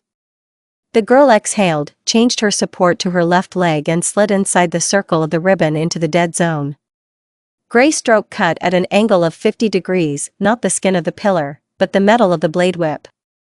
A spark broke off, the whip sprang back. Gyomei wasted no time, the chain described a wide arc. The stone weight hit the ground where she had stood a second ago. The ground rumbled. The girl uses the 5th form Ash Flash. She disperses the rubble like a whirlwind, masking her trajectory. dust rises, a veil obscures the blind man's view for seconds? No. The stone pillar listens to the ground. Naruto changes the plan, the short blade goes into its sheath, her hands cross, the black ray draws a curve, an invisible semicircle creates a ghostly pressure. She knows, the blind fighter will hear the shift in air. But this is a trick. The heart hits hard. She throws her boot down, the sound drowning out the rustle of the sword. The mace flies over her shoulder and misses, a calculated half-meter. She rushes closer, the blade barely touching the chain, the free end of the metal clanks, but lacks the strength to crash down. While Gyomii holds the weight, Naruko quickly flips the blade to his forearm. Enough, he said loudly. The chain trembled and fell. You could have hit. You didn't. You could have crushed it, she replied. You didn't crush it. Mitsuri ran up, stopped between them, smiled, but her eyes were wet. Is the fight over? Gyomii nodded. The ability to restrain the heart is more valuable than steel. Take the ingots, child. But remember, next time, the heart must speak for those you protect, not just for yourself. Naruko bowed to the waist. The demon carriers passed unnoticed, removed the floorboards, took out the boxes. Not a single hunter died, only the stones cracked where human blood would have stood. Before leaving, Mitsuri quietly placed a soot-covered button from the protective chain into her palm. A spark of warmth, if the cold blows in, she whispered. Muzan waited around the corner of the temple. There were no cracks in the snow beneath his feet, as if the ridge itself was afraid to ring.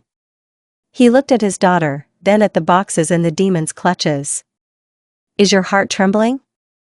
It's knocking, she said honestly.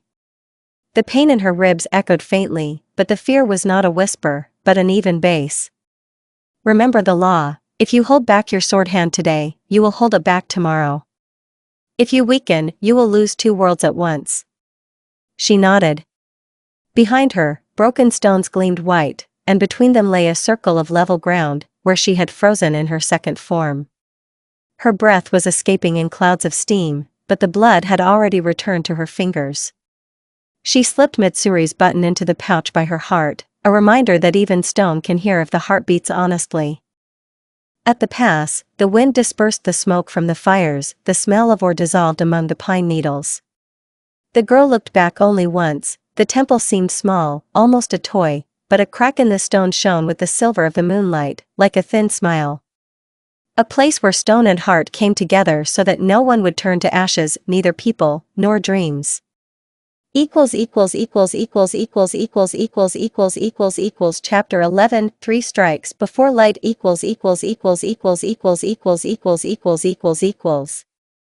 Chapter 11 3 strikes before light. The night stretched like a silver ribbon across the snowy plain. Naruko walked next to her father. Ahead of her, the entrance to an abandoned tunnel loomed darkly, an old mine that the slayers had turned into a secret forge. Behind them, demon carriers carried boxes of steel mined after the battle with the stone pillar. There was silence, only the crunch of snow and the dull beat of her own heart. Right at the portal, Muzan stopped the porters. Fill the boxes with salt and resin. Let's set fire to the inside so the heat doesn't escape, he said, and the demons dissolved into the darkness. Naruko listened. Something heavy was breathing in the tunnel. The sound was not human, rhythmic short breaths, with a hint of rust. There was no smell of blood, but there was a smell of iron, like before a thunderstorm. These are not hunters, she whispered. Wild demons, confirmed the father. I teach you, sometimes it pays to let the enemy do the work for us. They will tear the steel apart, we will tear them apart if they climb out. His voice was even. But Naruko felt impatience ringing under her skin. Her heart warned, if we leave 3 beats later, we will lose control. I'll figure it out quickly, she said and dove into the tunnel, taking the breath of the rift, a short inhale, a long exhale, her heart sank into her stomach, her fingers became light. 4 were growling inside. The first one rushed in blindly. Naruko used her third form, tears of blood, with a series of short thrusts into his joints. She knocked him off balance and pushed him towards the second one. They collided, gnashing their fangs. The girl slid under the low ceiling, from where the third one attacked, small and jumping.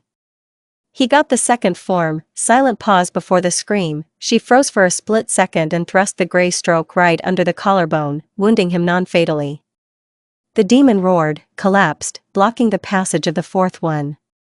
The last one was twice as tall as the others, with claws that reached to his knees. He screamed so loudly that stone fell. Naruko stepped into the blow, thrusting the black beam into his lower abdomen with a reverse grip. The demon hunched over, realized he was not dead, and saw her eyes. There was no fear or anger there, just pure, even determination. He backed away, not noticing the burning box rolling toward his feet. Flames flared and twisted his silhouette. When everything was quiet, the girl went outside. Her father was standing there. Behind him, the resin was quietly burning. The porters had managed to stack the boxes. The steel in them had turned into orange glass. 3 heartbeats, Muzan noted, stroking the edge of her sleeve. She didn't flinch. She just nodded. The battle was still rumbling in her chest, but the fear sat still. The hunters will smell it, she added, looking at the sky. The wind was changing, carrying warm smoke to the south. They'll be here soon. Let them. From now on, steel is a luxury for them. Let them look for new blades while we break the old ones. He turned to the porters. We take glass to the base. A human blacksmith cannot forge a blade from sand. Naruko picked up one of the molten blocks, heavy but no longer scalding. The glass pulsed inside like solidified lava. Her heart responded with the same rhythm. They reached the pass in the early morning. The snow glittered in the pink light, as if the earth were trying to smile. Where the path narrowed, people were waiting, 3 of them. Sanemi, narrow eyes, sword outstretched, Ju next to him, silence, behind him, Muchiro, like a lost fog. Naruko lowered the weight. Father took a step back, a sign, speak. There is no steel, she said. And no corpses. Your path is clear. Sanemi growled. Free? Without blades, we are shepherds. You understand, little demon. Ju raised his palm. Sanemi, the blood isn't here. But the wind was already tearing at the pillar's cloak. It was torn off. Naruko intercepted both swords, black ray to the right, gray stroke to the left across. Sanemi struck from above. The blades met, the girl slid back, took the blow sideways, the edge of steel on steel. The second form, her eyes catch the slightest shift. She sees how the pillar's right foot searches for support. Gray stroke hits the ankle, does not cut, muffles. Sanemi almost trips. Enough, Ju said quietly, like snow. She told the truth. Muchiro appeared next to him, as if the wind had pulled him in. The smell of or ash, not blood, he confirmed. There will be no blades. Sanemi froze. Fire flashed in his eyes, rage mixed with respect. Naruko waited. If he raised his sword, it would be the 4th form, smile shards. But he lowered the blade. Take your glass crumbs, he muttered. We'll still find a way to cut the creatures. And I will find a way to speak, she replied. While we are alive, it is not too late to listen. The wind died down. Ju slightly bowed his head, not in submission, but in recognition of strength. Muchiro looked at her as if she were a strange dream, and smiled a transparent smile.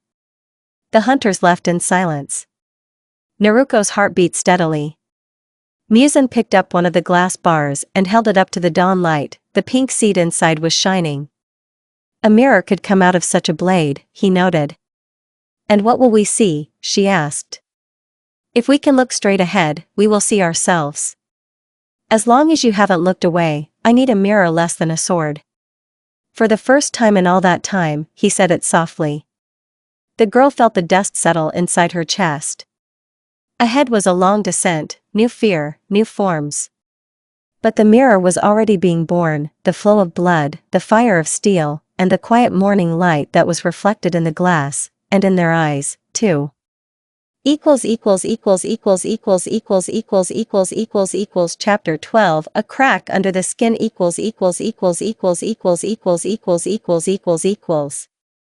Chapter 12 A crack in the skin.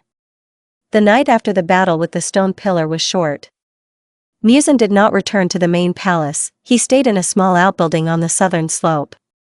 The guards were surprised. The demon king usually sleeps where he commands, but never in a cell without servants. Naruko felt a change. The air around her father lost the metallic taste of rage, as if someone had drawn a blade from its sheath and did not strike. She was standing under the eaves when he came out. The Haori was not white, but gray, unfamiliar. In his hand was a piece of glass, burnt from Niran steels. He turned it to the moon and to himself, then back to the moon. "Do you see the reflection?" he asked without looking. "It's too cloudy," she answered honestly. "The face is hidden." "As do I," a short grin. He dropped the glass into the snow, even the crunch sounded tired. "Today, you practice the tears of blood form until you stop blinking. If the eyes are afraid of the glitter, the heart will go blind." "I understand." She took the swords and bowed, but the voice did not go away. "After training, come again. I'll tell you what I was hiding." An empty hall without lamps. Icicles clicked in the roof panel, and each fall of an ice cube measured the time. Naruko did 10, 20, 30 repetitions of the third form. Blood from her palm seeped through the bandage, but her grip remained steel. The 70th lunge and the gleam of the steel of the boots no longer caused blinking. The eyes looked straight ahead, not afraid of sparks. "Enough," she said to herself. "The lesson is clear. Fear sees the world, courage sees the light." In the evening she returned to the outbuilding. Muzan was sitting on a simple wooden platform. In front of him was a bundle of white cloth. He untied it. Inside were 4 round tablets of ash red color. "The pure extract of my blood," he said. 2 drops will kill a man. 4 will turn him into a demon if the fruit of the body accepts the seed of evil. I kept them for the sake of the army, but I realized, what is the point of sowing death if the fruit rots instantly? He pushed the bundle towards his daughter. "Destroy. Flame of breath Annie. It's up to you." Naruko stared at him. His shoulders were living their own lives, wanting to twitch like before, but she held them. His heart was beating, but it wasn't pushing the blood into a frantic circle. "Are you sure?"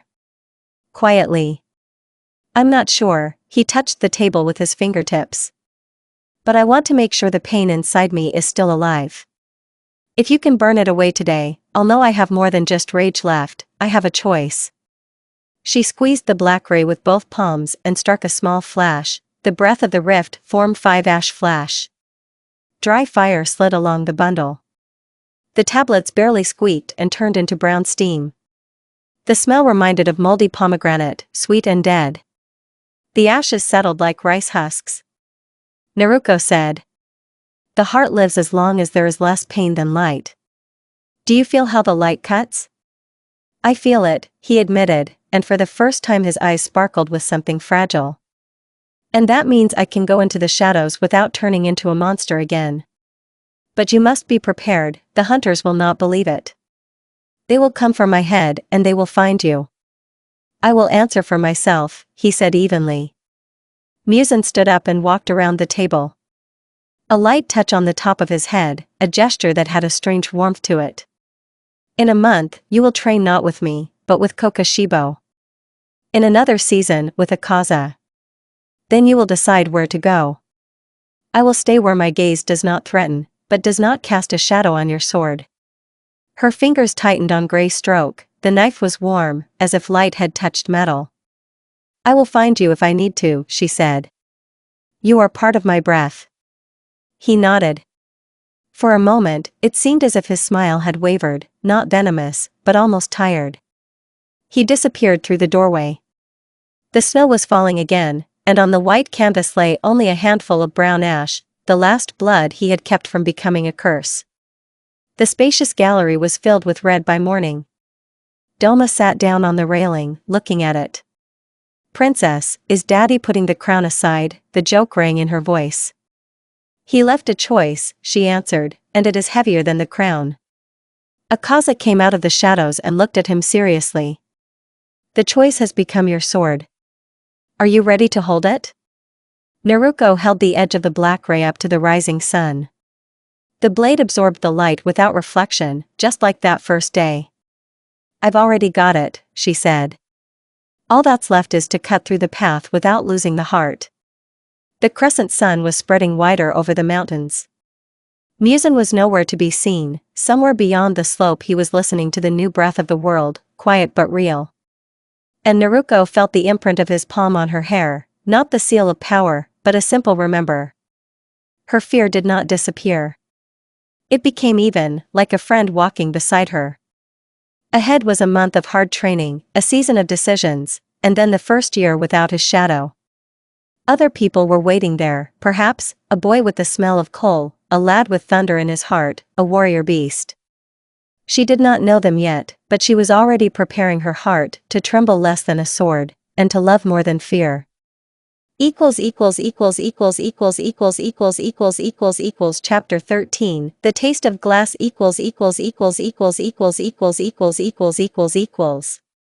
Chapter 13 The Taste of Glass. Kokoshibo led Naruko to an ancient platform in the forest. A circle of stone slabs, overgrown with moss, along the edge were 6 black torches. On each, a blue flame of demonic flame smoldered. The girl removed her belt and placed her swords crosswise in front of her.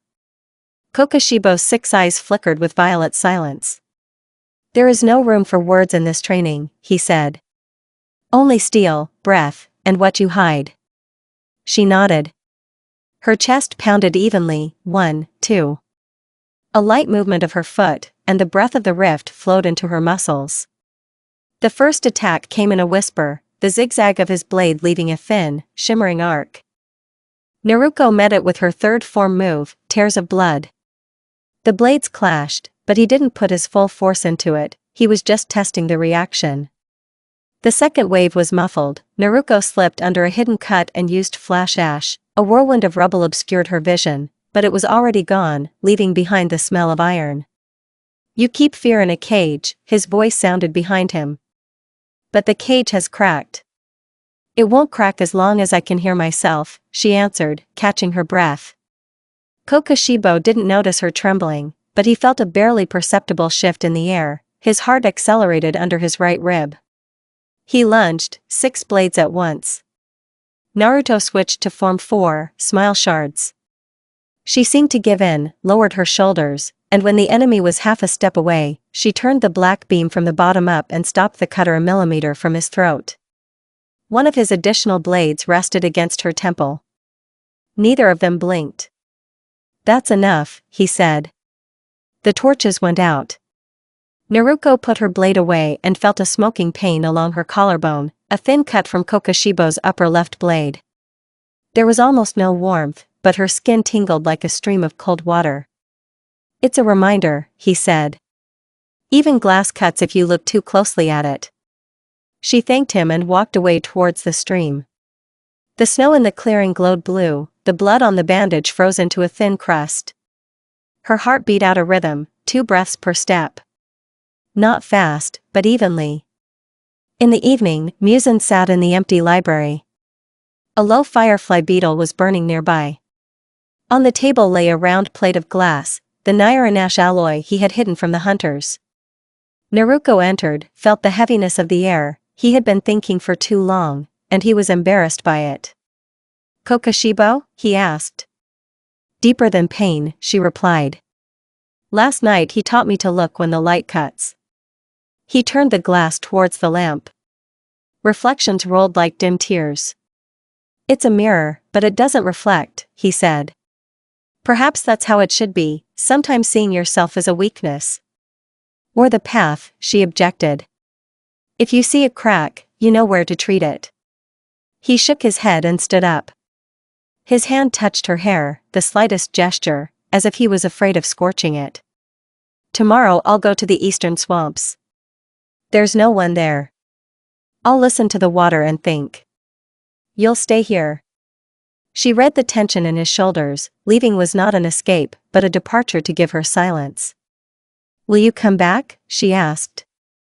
"If the heart stays alive," he said quietly. "But even if I don't come back, you already hear yourself louder than my name." She was silent because she knew that the argument would soon turn into chains. He left, taking the beetle lamp. The library sank into soft darkness, filled with the smell of dust and glass ash. The girl pressed her palm to her chest, her heart, no acceleration, no failure. Only a pulse. "My choice is heavier than the sword," she thought. "But I will not abandon it." 2 days later, the smell of a hurricane wind drew Sanemi to the northern courtyard. He was walking alone, without a detachment. On his belt was a new sword, barely cast. He stopped in front of the gate, raised his head. Naruto came out without swords. "Did the blacksmiths finish melting the steel?" she asked, looking at his blade. "They melted it down," the wind spat. "But I didn't come to kill." An unusual phrase for him. "For what?" Sanemi rubbed the scar on his cheek. "I dreamed of the children from that village," he said dully. "They are alive because you beat ours. I thought I wanted your daddy's head. But I woke up and I'm not sure." "What does that mean?" "It means that your sword now listens to your heart," she replied. "And if it says fight, fight. If it says speak, speak." He snorted comically. "It's harder for me to speak than to stab a demon." "Me too," she said honestly. "That's why I train my sword and my heart together." Sanemi placed his foot on the gate railing and looked towards the valley. "I heard a rumor, your dad went into the swamp and doesn't eat people. If it's true, the hunters will go gray. And then they'll come and burn. Get ready." "I'm getting ready," she nodded. "Will you come with them?" He shrugged. "Maybe I'll come to make sure I wasn't lying. If your demon really did throw blood, He didn't finish, waved his hand. "Anyway, keep your eyes open. I'm loud, I'll warn you." With these words he jumped down and left. The wind whipped his cloak, as if trying to tear the memory from his back. Naruko watched him until the white jacket disappeared among the cedars. Then she raised her palm to the scar on her own collarbone, a thin cut left by Kokoshibo's blade. The skin pulsed like a quiet tuning fork, a reminder that the heart really did cut harder than a sword. A sparrow was screaming in the distance, a short, sharp sound. The girl smiled, for the first time in many days. The noise of the sparrow seemed like a promise. It was calling her somewhere to the south, where, according to fate, she would eventually hear the smell of charcoal and thunder from a clear sky. For now, more training. The sword must cut, but the heart must tremble a little more quietly. She turned to the hall, where Kokoshibo was already waiting.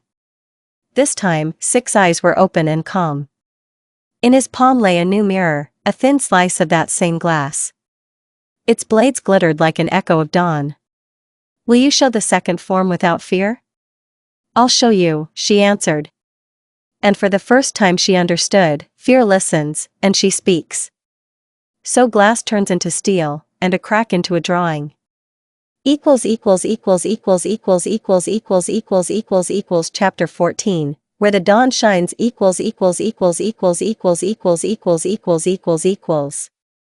Chapter 14, Where the Dawn Shines. 2 years passed like a breath. Hanamiyako was once again covered with a light pink snow of petals, and in the large houses of the capital they were already buying up new swords, cast from a mixture of brown glass and crumbs of iron ore.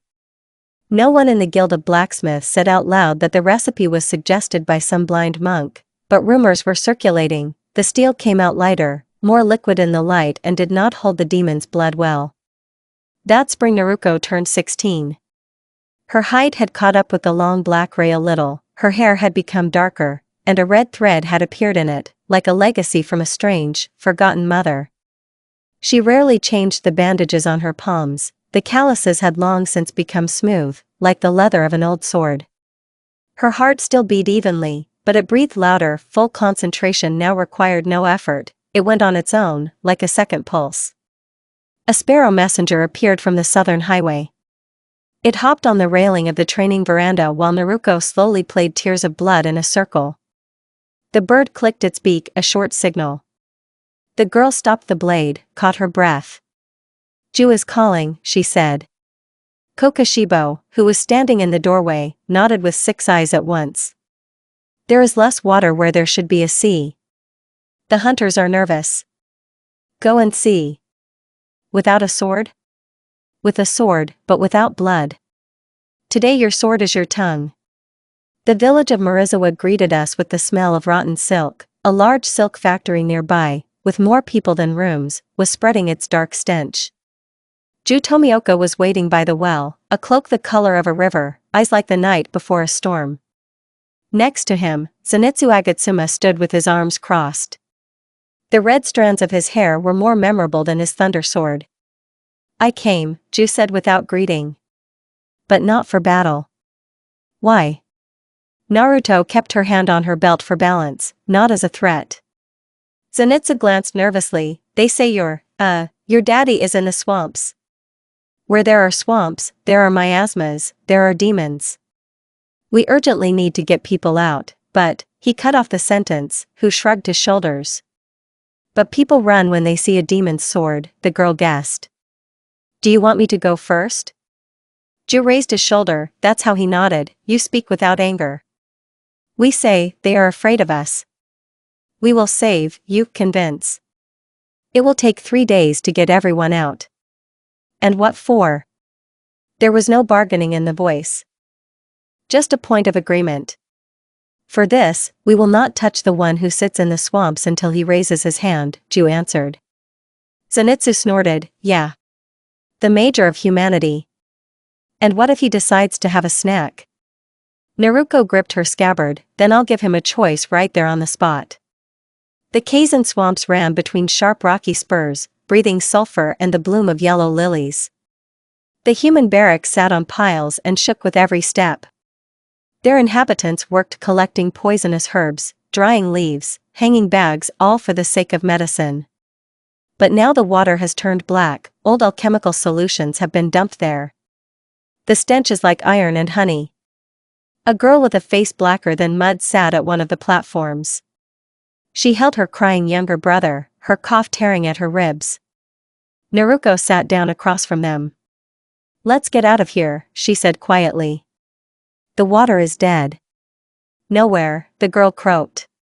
"Mother is right, this is the only place we get paid." Ju stepped behind Naruko and remained silent. He understood, his voice was carnage. Zenitsu covered his mouth with his hand, the acrid air made his cheekbones ache. The girl's sister raised her eyes, she noticed a long black sword over Naruko's shoulder. "Are you a demoness too?" A drop of hatred passed through. "They say you drink blood and laugh." The words cut like a thin knife. Naruko didn't flinch. "They say different things. But I know one thing, no one deserves children to die from black water." She took a white button out of her sleeve. Round, covered in soot, a gift from Mitsuri. She handed it to the girl. "It's not magic. It's just a thing. When you leave, sell it. Buy some bread." The girl took the button as if it were hot. A memory flashed across Naruko's skin, the button smelled of soot and lilies. Some kind of connection. There was a dull splash from behind. A two-headed creature rose from the black pool, stiff flesh, 2 mouths. There it was, a wild demon, fed by miasma. Its eyes spun like empty billiard balls. Stronger than the smell of blood, Naruko sensed the fear of the people. They froze, not knowing whether to run or pray. Ju made a move, but Naruko raised her hand. "My fight. Without human blood," she whispered. She intercepted the black beam with a reverse grip. "First form?" "No, chaos. This requires counting." She chose quiet pause before scream. She inhaled, froze while the demon rushed, and at the last moment struck horizontally, exactly at the connecting vein between the 2 throats. Some of the blood splashed as gray liquid. The demon, like a fish in the air, flapped its fin arms, but could not turn its empty heads. One step, a blow with the gray stroke under the second neck, not a massacre, but a precise cut of the vessels. The creature collapsed and dissolved in miasma. Not a drop on the people. The boy's cough died down, as if the predatory fear had taken the illness away. The little sister looked at the slain demon, at the swords, at the button, and tears wiped the dirt from her face. She trembled, but spoke. "We will pack our things. I believe." Behind her, Ju sighed, the sound of a stone in water. Zenitsu exhaled louder, well. I didn't even have time to draw my sword. For 3 days the people left. Zenitsu spun their sacks, Ju built wooden platforms along the dry riverbed. Muchiro, who arrived a day later, listlessly cut beams into 6 pieces with one sliding motion. Naruko carried a bucket, collecting lilies, extracting the living sap to wash the poison off the children's hands. Every evening she sat by the fire, watching the flames color a button, white turned pink, as if the memory of Mitsuri was breathing in the coals. On the last night, the people left in a distant caravan. The high platform was empty. Zenitsu sat down on the box. "You're a demoness, but you smell like iron." "It's complicated. I am what I choose," she replied. "When the choice disappears, I will disappear." Ju put down the bag with the last batch of medicinal herbs. "The choice doesn't disappear. It's hidden." Muchiro looked up at the stars with an empty gaze, and when the stars are just cracks in the sky. "Is that also a choice?" Naruko smiled, "The choice to see a crack is already a choice. You see it, you fix it." A clap of air broke the silence. Out of the corner of her eye she caught a thin-figured Doom. He clapped his hands. "Princess, Daddy asked me to tell you. He's at the lake shore, where the reeds sing. Waiting for a conversation." Ju tensed up, Zenitsu jumped up. "Is he here?" "Muzan?" "Not here." "There," Doma pointed to the shadow of the valley. "Only he now wears gray and drinks tea. Funny, isn't it?" Naruko stood up and took the swords. "I'm going. Thank you for helping the people," she said to the hunters. "We'll meet again." Ju nodded. Zenitsu looked away, between fear and respect. Muchiro asked quietly. "Are you sure that a demon can be restrained with tea?" "Not with tea," she smiled. "With my heart." There was silence by the reed lake.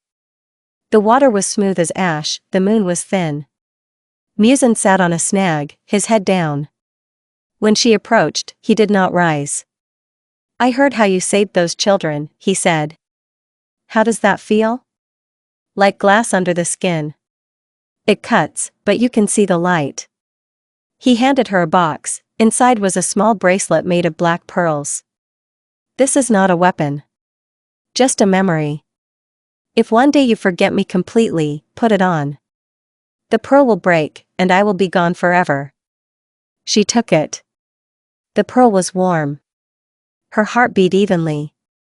"If you leave without killing, it won't be forgetting," she said. "It will be a choice." For the first time in 2 years, Muzan smiled for real, just a little, with self-pity. "You defeated me without a blade. I saved my reflection." She straightened and put the bracelet in her hand. "And now I'm leaving. The pillars are calling." He didn't stop. He just said quietly, "Daughter, don't forget, fear is necessary. But only to hear. Not to live."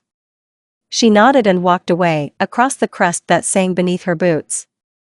He rose behind her, but did not follow. 2 moons were reflected in the lake, one real and one in the surface. She knew that as long as they could see each other, they were both real. New roads were waiting ahead, the warmth of the city, thunder in the sky, the roar of animals, and a boy with the smell of coal. Naruko's heart beat 3 times per breath, because it devoured every moment. And each beat said, "I am here, and the choice is still alive." Chapter 15 The Blade That Knows No Oaths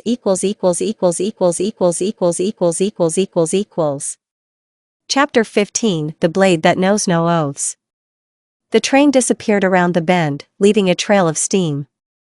Naruko ran her finger along the hot metal of the hatch, the small round button that had once been given to Mitsuri returned to her palm. She hid it in the pouch near her heart and jumped off the train straight onto the sleepy platform. Zenitsu climbed out after her, out of breath but beaming. I walked to the end of the carriage and didn't faint even once. That's growth, right? That's a step, she smiled. The next step is to walk the entire train and remain standing. Zenitsu straightened his shoulders heroically, but immediately toned down his courage. Oh, I won't say never. Okay, I'll find Jusan and check the water supply. It's still nighttime.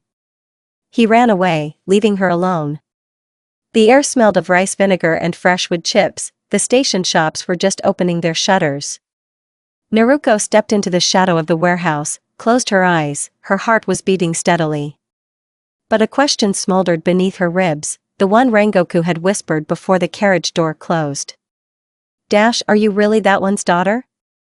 The weight of that question grew heavier, like a leaden moon, every time someone looked at her not with their eyes, but with their memory.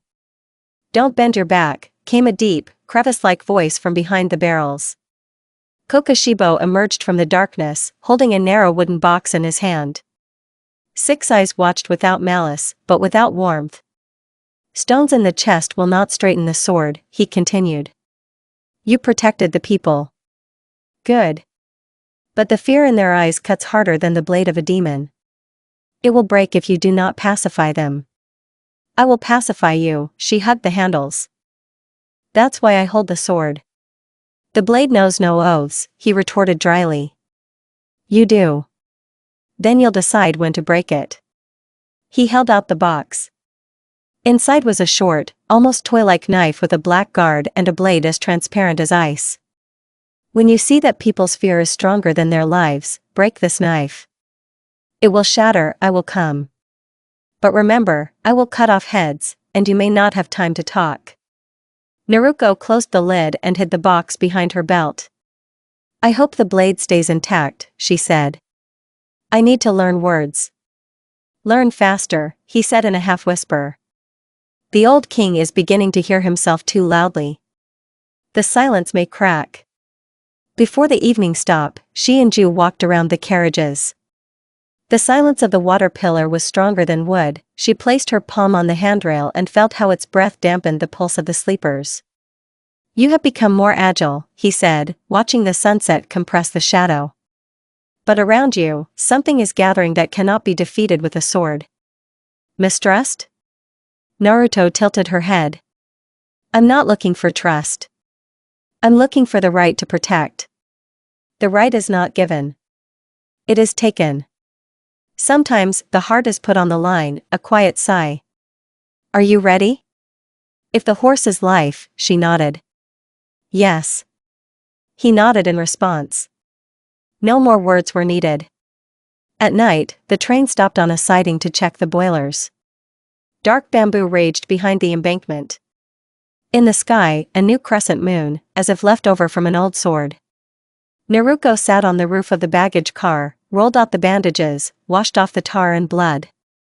Rengoku approached unnoticed, his smile was now quieter than during the day. This is the first time I've seen my fire warm someone instead of burning them, he said. You know how to warm without burning, she smiled. It's just that many people don't hear it. I'm loud, he laughed, sitting down next to her, the board sagged. But loud light is better than quiet darkness, right? She nodded. The smoke from the locomotive trailed a thin line, like a road to the stars. I need to ask. You managed to talk to almost the entire team. And with your father? Rengoku removed the joy from his voice and became serious. Are you succeeding? Naruto clutched the bandages. He listens, but far away. He looks from across the swamp, as if at a river. He doesn't drown his feet yet. Do you want to bring him to us? A quiet question. I want him not to lead anyone to darkness. That's enough. Rengoku thought for a moment, then took out a tiny piece of coal from his inside pocket. Once, as a child, I read, coal is a dead fire waiting for a second chance. If one day your father looks back, give him this. Let him remember, it is possible to burn differently. She picked up the coal and turned it over in her fingers. Warm, resinous dust remained on her skin. Thank you, she said. If you need it, I'll give it to you. Far away, at the tail end of the train, Zenitsu cried out in his sleep. Rengoku chuckled. I'll go check our thunder. He's also waiting for a second chance, but he's afraid that it's the last one. He left, leaving her under the stars. The cold tickled her shoulders, but inside she felt warm. She took out a small box with an ice knife, put it next to Rengoku's coal and Mitsuri's button. 3 small vows: not to spill unnecessary blood, not to forget the warmth, and to call for steel only when words fail. The blade knows no oaths, she whispered, but I do. And as long as I keep my word, the blade will remain honest. The crescent moon slowly rose higher, as if checking if there was a drop of darkness left on this roof.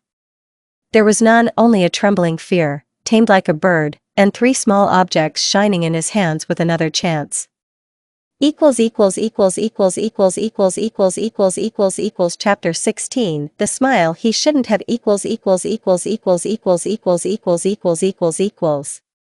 Chapter 16 The Smile He Shouldn't Have.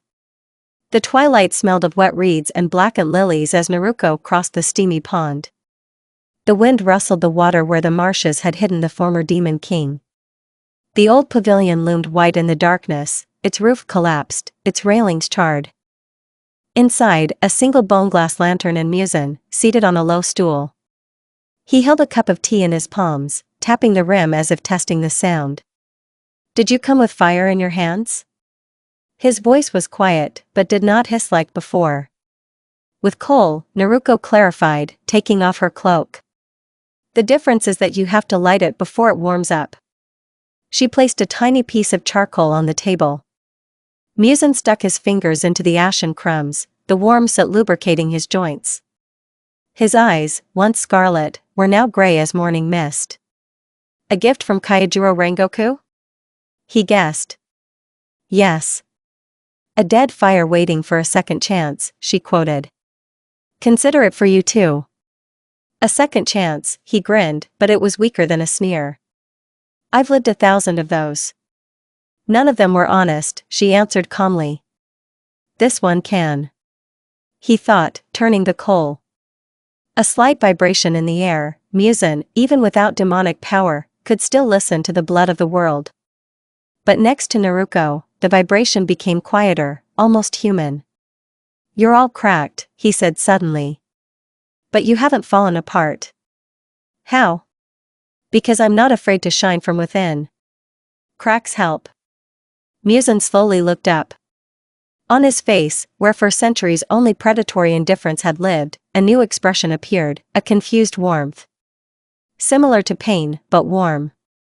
I thought light kills, he whispered. Kills the darkness. If there is something alive left in you, it will not die. He fell silent, as if tasting her words. The cup in his hands trembled, a drop of tea fell on the coal and hissed. Naruto, he called her by name for the first time, without a title. I'm proud? Funny, right? It's not funny, he said softly. It's normal. He touched her cheek with the edge of his fingers, as if he was afraid to break the glass. He didn't find anyone else's blood there, only warm skin. And, he smiled. Such a small smile, as if he himself didn't believe it. A smile that he wasn't supposed to have. At that moment, a screech pierced the darkness, a young wandering demon burst out of the reeds, the one who had still bowed to Muzan. His face was a lump of clay, his eyes without pupils. He rushed towards Naruko, smelling of hunger and jealousy. Muzan reacted before she did. He intercepted the jerk with one palm, and pressed the demon's head to the dirt with the other. He wheezed, but Muzan didn't scold or cut him, he held him while pity and rage fought in his fingers. He's hungry, he whispered. Just like I was before. Let him go, Naruko sat down next to him. Let him choose, to live without blood or to disappear. Muzan loosened his grip. The demon fell, gasping for breath. Naruko put her palm to his forehead. There was hunger inside, but also a quiet fear. She whispered, "Choose." He howled and crawled into the reeds. The shadow dissolved, blinking, but did not return to devour. Muzan retreated to the table, his heart beating loudly, as if for the first time he had tasted another pain, the pain of choice. "The tea has gotten cold," he noted, and his smile wavered, "still real." "There is no difference. The warmth is inside us," she answered. "And the coal will catch fire sooner or later. We will light it when the time comes." Muzan sighed and dropped the cup into the grass. "I don't know if they'll let me live nearby." Pause. "But I'll stay in the eyes of the forest. And if you ever cry, I'll hear you." "I won't cry," she shook her head. "And if tears come out, it means I'm not ashamed that you'll hear." Muzan laughed for the first time, dully, without malice. "Just like a man who finds it strange to live." The smile twitched, but did not fade. "Go to your own people. I'm still learning to live in silence." Naruko nodded, hid the coal in the pouch next to the button and the ice knife. She stepped toward the path, hearing breathing behind her, not the old demon king, but her father, who had not yet learned to be just a father. Noisy friends and new fears awaited her ahead. Behind her, there was the glow of a lantern and a smile that should not have been there. And that was enough for today to keep the darkness from returning. Chapter 17 The name I chose myself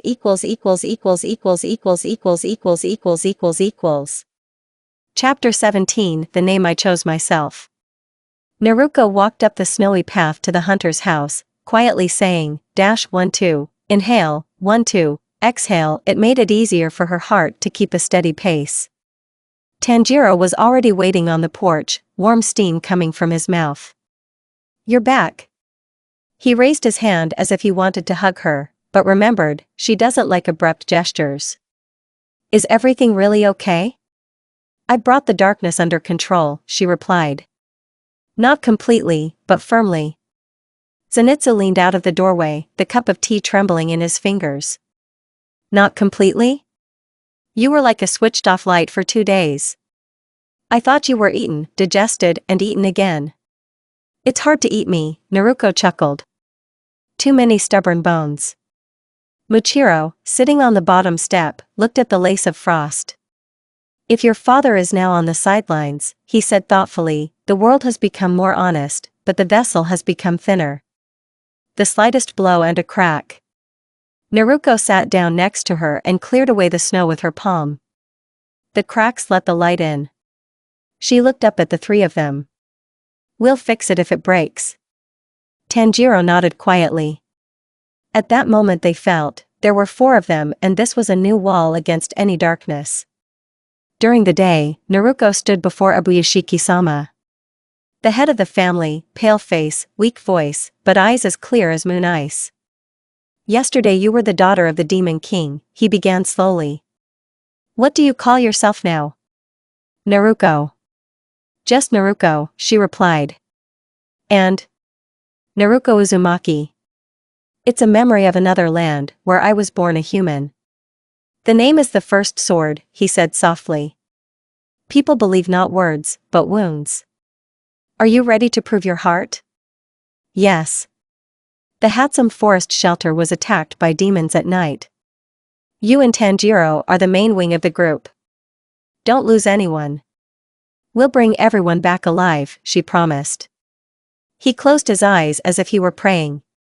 When he opened them, they sparkled. Trust is a rare gift. In the evening they sharpened their blades at the door of the armory. "Are you scared?" Tanjiro asked, running the stone along the blue blade. Naruto looked at the black beam, at the reflection of the fire. "Fear lives inside," she said. "But it's like a bird. If I put it in a cage, it will sing. If I let it out, it will peck it. That's why I keep it. Then we'll hold the cage together." He smiled, and his eyes lit up. "The coal miner and the bird." Agreed. She sat down by the small firebox and checked the straps on her breastplate. Her chest was beating evenly, but deeper. It's not fear. It's the desire not to make a mistake. After midnight they set out along a snowy path. Their footsteps rustled, the white light of the moon fell on the snowdrifts like rice flour. The trees creaked, and far away, in the wind, a child's cry was heard. Tanjiro raised his hand. The smell of rot and soot. 2 demons, one stronger. The second one will cover the first one with a shield out of fear, Naruko whispered. Let's go. She grabbed the sword with a reverse grip, switched on the second form, heart pause, muscles bowstring. They ran into the courtyard of the kitchen shed. The dwarf demon walked along the wall like a spider. The second, like a hungry shadow, pressed a boy of about 6 to his chest. One more step and I'll bite you, he hissed, using his fingers to control the child's neck. Tanjiro stepped out from the left, the breath of water enveloping him like fog. Naruko stepped forward, holding out her empty palms. She hit the black ray behind her back. Do you choose blood? She asked quietly. Or do you run and survive? The demon's eyes twitched, the words spoken calmly penetrated deeper than the fangs. He hesitated. The child sobbed. At that moment, the shadow spider jumped. Tanjiro pulled it to the ground with water, and the first demon fell. Naruto rushed, she covered the boy with her body, and struck the demon guard's jaw with the hilt. He held. Tanjiro's blade cut the spider. Naruko raised her head and met the eyes of the guard demon. There was more fear in them than anger. She lowered her sword. Run into the forest. There is no blood for you here. The demon trembled, then abruptly retreated around the corner and disappeared into the darkness. No screams, no footsteps. All that remained was silence and the smell of burning wood. The boy hid his face in her sleeve. I was afraid, he whispered. Hot breath tickled his skin. I was afraid too, she admitted. But the fear diminished when there were more of us. Tanjiro put away his sword, smiling silently. We did it without blood. At dawn the orphanage was filled with the sound of spoons. Soup was being handed out to the children. The walls, which had smelled of fear the night before, now smelled of rice and miso. The woman in the old kimono bowed low. You saved them. But, they say the demon king's daughter walks among people. Is that, you? Naruko didn't look away. I am a daughter of the light that is still growing. Old stories forget their continuation. Mine are just beginning. The woman trembled, but nodded, she believed because she saw it.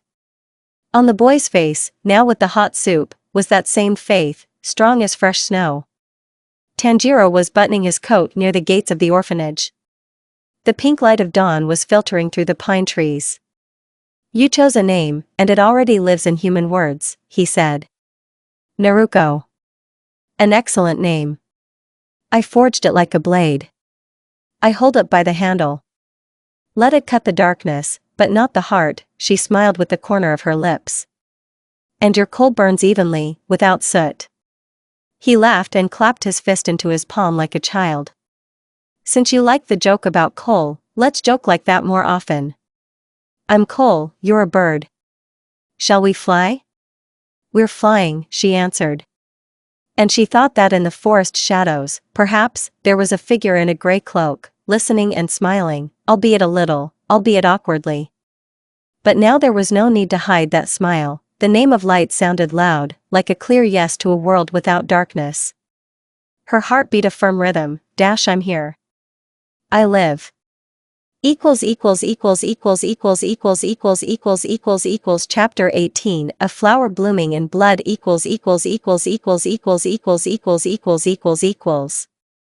Chapter 18 A flower blooming in blood. The morning smelled of rice porridge and charcoal smoke. Naruto, Tanjiro, and Zenitsu walked down to the old warehouse of the building. Inside, behind piles of boxes, Nezuko dozed, covered with a thick blanket, looking smaller than her box. Tanjiro nodded to his sister. Nezuko, wake up, we have a guest. The girl raised herself, the bamboo stick trembling. A familiar light shone in her eyes, joy and a little curious fear. Naruko sat down next to her. Hello. My name is Naruko, softly. I'm not an enemy. Nezuko blinked, pressing her forehead against her brother's shoulder as if asking, really? Tanjiro smiled. She's the one I was telling you about. The bird, remember? She has a kind heart, like you. Naruko held out her open palm. On it lay a small pendant, a tiny camellia flower carved from charcoal, coated with a thin layer of varnish so as not to stain her fingers. A gift, if you want it, she whispered quietly. Camellia always reaches for the sun. Nezuko took the flower carefully. She squeezed it, as if testing its strength, and suddenly, it began to purr, a sound reminiscent of purring. She nodded, and attached the pendant to her hairband. Her eyes sparkled with gratitude. Zenitsu exhaled. Oh, every time I think my heart will burst when she smiles like that. Your heart needs training, Naruko grinned. Let's go outside. Nezuko needs to warm up too. The yard was quiet, the snow crumbs melted under the rays. Tanjiro set up wooden targets, Zenitsu carried logs, grumbling. Why me? My back screams no, but my honor screams yes. Naruko and Nezuko were left alone. The demoness twirled the flower on the ribbon and secretly looked at the swords. Want to try my training one? Naruko pulled out a bamboo stick. It doesn't cut. Nezuko nodded. She took the stick with both hands and tried to copy Naruko's stance. It was awkward, her legs came together. The girl chuckled, but did not give up. The second time, her stance was already more confident. Knees are softer, Naruko suggested. Imagine the ground as a pillow. Nezuko tucked her legs under her. She swung her stick, just like she'd seen her brother do. The wood whistled. Naruko clapped her hands. Excellent. It's not for nothing that you have the blood of fighters. Tanjiro's voice came from afar. Really? Smart girl, little sister. In the midst of training, Naruko caught Nezuko's glances, grateful, warm. In response, she felt her fears dissolve, two daughters of darkness, but both choosing the light. In the afternoon, Kagaya Abuyashiki arrived. He was carried on a stretcher. He gestured for Naruko, Tanjiro, Nezuko. The leader's voice was weak, but his smile was strong. Yesterday's shelter was saved, today they brought me news, there are almost no demons left in the area. This is your job. Ours, Naruko corrected. And the people who believe. Kagaya looked at Nezuko, then at Naruko.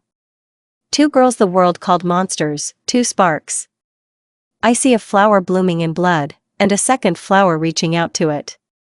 He held out a package with two small brooches, a camellia and a dandelion flower. He grinned. Camellia for Nezuko, dandelion for Naruko. Dandelion grows in any crack and turns the wind into seeds. Naruko took the brooch and pinned it next to Mitsuri's button and Rengoku's charcoal. Her heart gave a little thump, light as a wing. In the evening they drank tea on the veranda. Zenitsu poured himself a third cup, Tanjiro made sure Nezuko didn't spill it.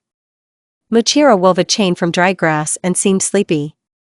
The sun was setting in the ruddy forest. Naruto looked at everyone. Thank you for believing in my name. Now I know, a name is not a brand or a sword. It is a place where you can always return. Tanjiro raised his mug. To the names we choose ourselves. Nezuko tapped the flower in her hair lightly. Zenitsu clinked the rim of his cup against his hat. And to those who help remember them. Muchiro added sleepily. And for the fact that there will be work tomorrow. Fatigue is also proof that you are alive. Everyone laughed. Naruko felt, the fear bird was sitting quietly again. And nearby, in the depths of the forest, somewhere in the gray twilight, her father was probably watching, not a hero, not a king, but just a coal that warmed from afar. Enough. The stars came out one after another. They had enough light to show the way. Chapter 19 Breath stolen from the sun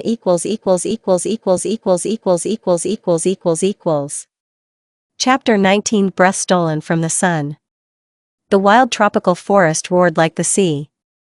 Red mushroom spores were sprouting from the damp earth, a sign that a demon had taken up residence nearby. The group walked in a single file, Tanjiro in front, Nezuko carrying a box on his back, Zenitsu behind him, nervously snapping his fingers, Naruko half a step to the left, to cover the flank. Muchiro brought up the rear, absent-mindedly watching the sky. The silence was broken by a barrel of human laughter. Huh. I sensed it. An animal's nose never lies. A guy in a boar mask jumped out of the bushes. Swords with jagged blades flashed. Demon, he yelled, pointing at Naruko. You smell strange. Prepare to be chopped down. Inosuke, stop. Tanjiro put his hands out. It's Naruko. One of ours. Yours? The boar's eyes narrowed. Her head is normal, but the spirit is midnight. Let me check. He raised his sword. Naruko sighed and grabbed the black beam with a reverse grip. Check with words, not iron, she said calmly. The beast can talk too. Inosuke whipped the air right in front of her nose, stopping a hair's breadth from the blow. If you don't flinch, I'll believe you. Naruko didn't blink. Her chest was beating steadily.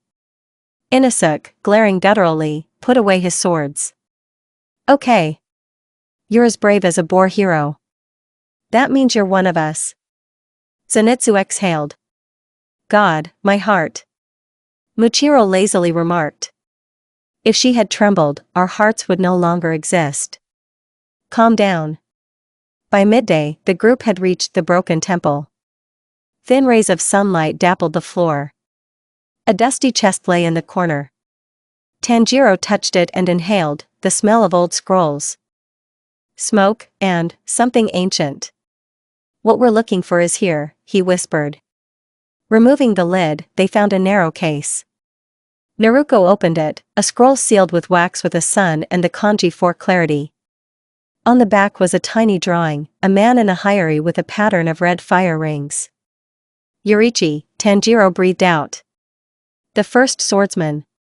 Breath of the sun. Naruko touched the seal. Inside, like an echo of heat, she felt a familiar hum, the same as in her wounds when she took on the rays of dawn. As if the scroll was whispering, dash take dash. This is your legacy, she said quietly. Open it yourself. Tanjiro hesitated, the scroll was fragile, the centuries-old dust was clumping together. Together, Naruko suggested. You are the voice of the sun, I am the shadow that is no longer afraid. They broke the seal. The gold of the kanji inscribed flashed, breathing patterns, step patterns, rotation patterns. Zenitsu gasped. The letters seemed to be alive. Muchiro sat down, leafing through. These are not just techniques, this is a breathing map. Where to move the air so that the body lives in the light. I can do it? Tanjiro trembled with awe. We can, Naruko corrected. 2. Coal and a bird. And a boar. Inosuke poked his finger into his chest. I want the sun too. First, learn a normal breath, hero, Zenitsu chuckled. In the evening they set up camp. Zenitsu was on duty, Muchiro went to get branches. Naruko and Tanjiro sat by the fire with a scroll. Look, here, step, inhale, turn, exhale. But there is a sign, Tanjiro pointed his finger. Give life to the blade.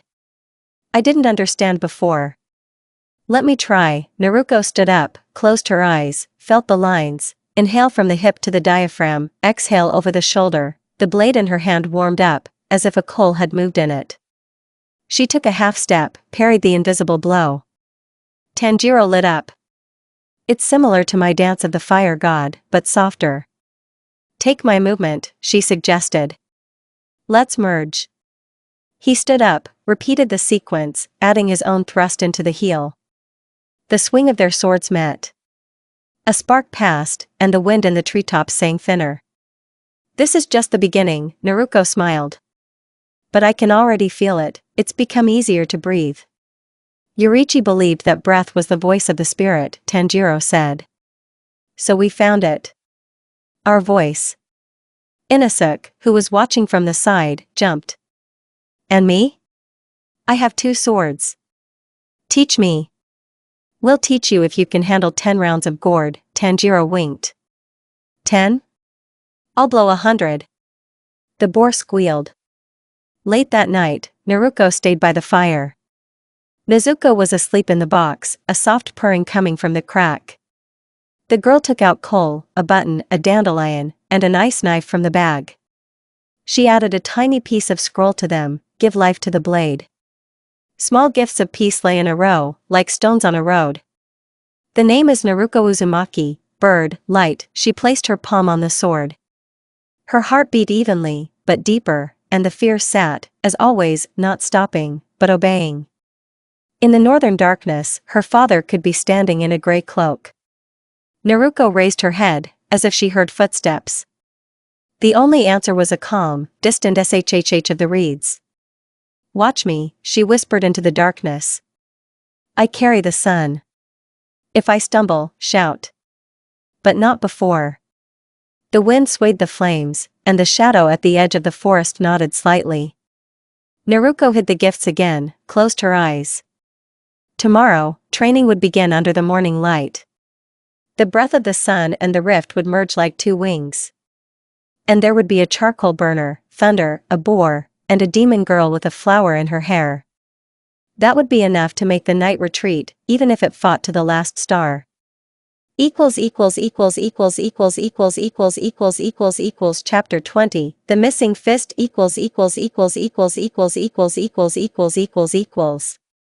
Chapter 20 The Missing Fist. The snow did not melt. Even in the sunny afternoon, it lay like white paper, waiting for words.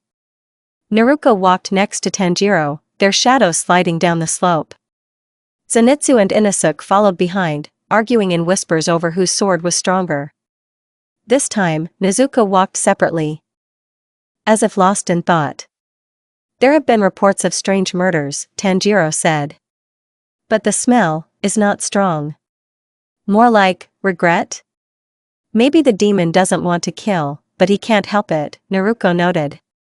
She knew how it was. In the depths of the forest, a ruined gate appeared.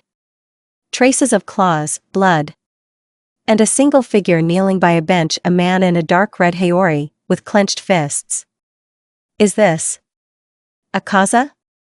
Zenitsu whispered, his voice trembling. Akaza raised his head.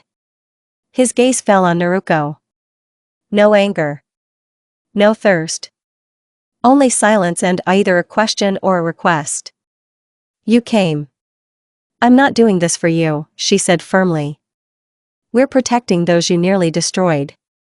He stood up slowly. He didn't attack. He just stood there. The wind ruffled his hair. I didn't want to. Those last ones. They attacked me first. I tried to get away. But I'm not human anymore. I choose poorly when a fight starts. Tanjiro stepped forward, ready. If you are here, it means there will be blood again. Maybe. Maybe not, Akaza looked at Naruko. I heard you're a hunter now. And I'm glad. Glad you didn't go my way. Naruko didn't take her eyes off. I didn't go because I had a choice. You were running away from yourself. And then he wavered. For a split second, his shoulders sagged. His eyes became less animal-like. If I don't breathe, I feel better, he said. Then everything goes quiet. Even desires. Inosuke came out of the bushes, already on edge. What are we waiting for? He's a demon. Come on. I'll bite his horn off. He has no horns, Nezuko noticed for the first time. She came closer than anyone else, her box creaking slightly behind her. And no defense. Just sadness. Akaza staggered back slightly, as if he had been hit by the word. He looked at her as if she were a ghost. And then at Naruko. Are you really their sister now? No. I am their sister by choice. And that, you know, is stronger than blood. He closed his eyes. Then maybe. I'm not needed. Naruto came closer. Not to hit. You weren't needed before. But that doesn't mean you have to die now. Just go away. Forever. And leave no trace. I thought you were going to hit me, he said quietly. I thought so too. But you know, your fist missed. Because you wanted to fight, but your heart had already given up. He disappeared into the shadows of the trees. Without noise. Without flashes. Inosuke exhaled loudly. Ugh. Boring fight. Didn't even let me get a punch in the face. That was a fight, Tanjiro said. But not with swords. With hearts. Zenitsu sat down by the tree and rubbed his hands. But I'm still cold. Nezuko stopped at the edge of the clearing and said quietly. He was unhappy. But he didn't leave angry. That's rare. In this story, she will be able to speak. Naruko nodded. She felt a strange lightness, not from victory, but from not being at war, which no one would notice except them. And when they left, the snow behind them was clean. Not a trace. Not a drop of blood. Just a light breath in the cold. And the name she had given herself. Chapter 21 No Right to Revenge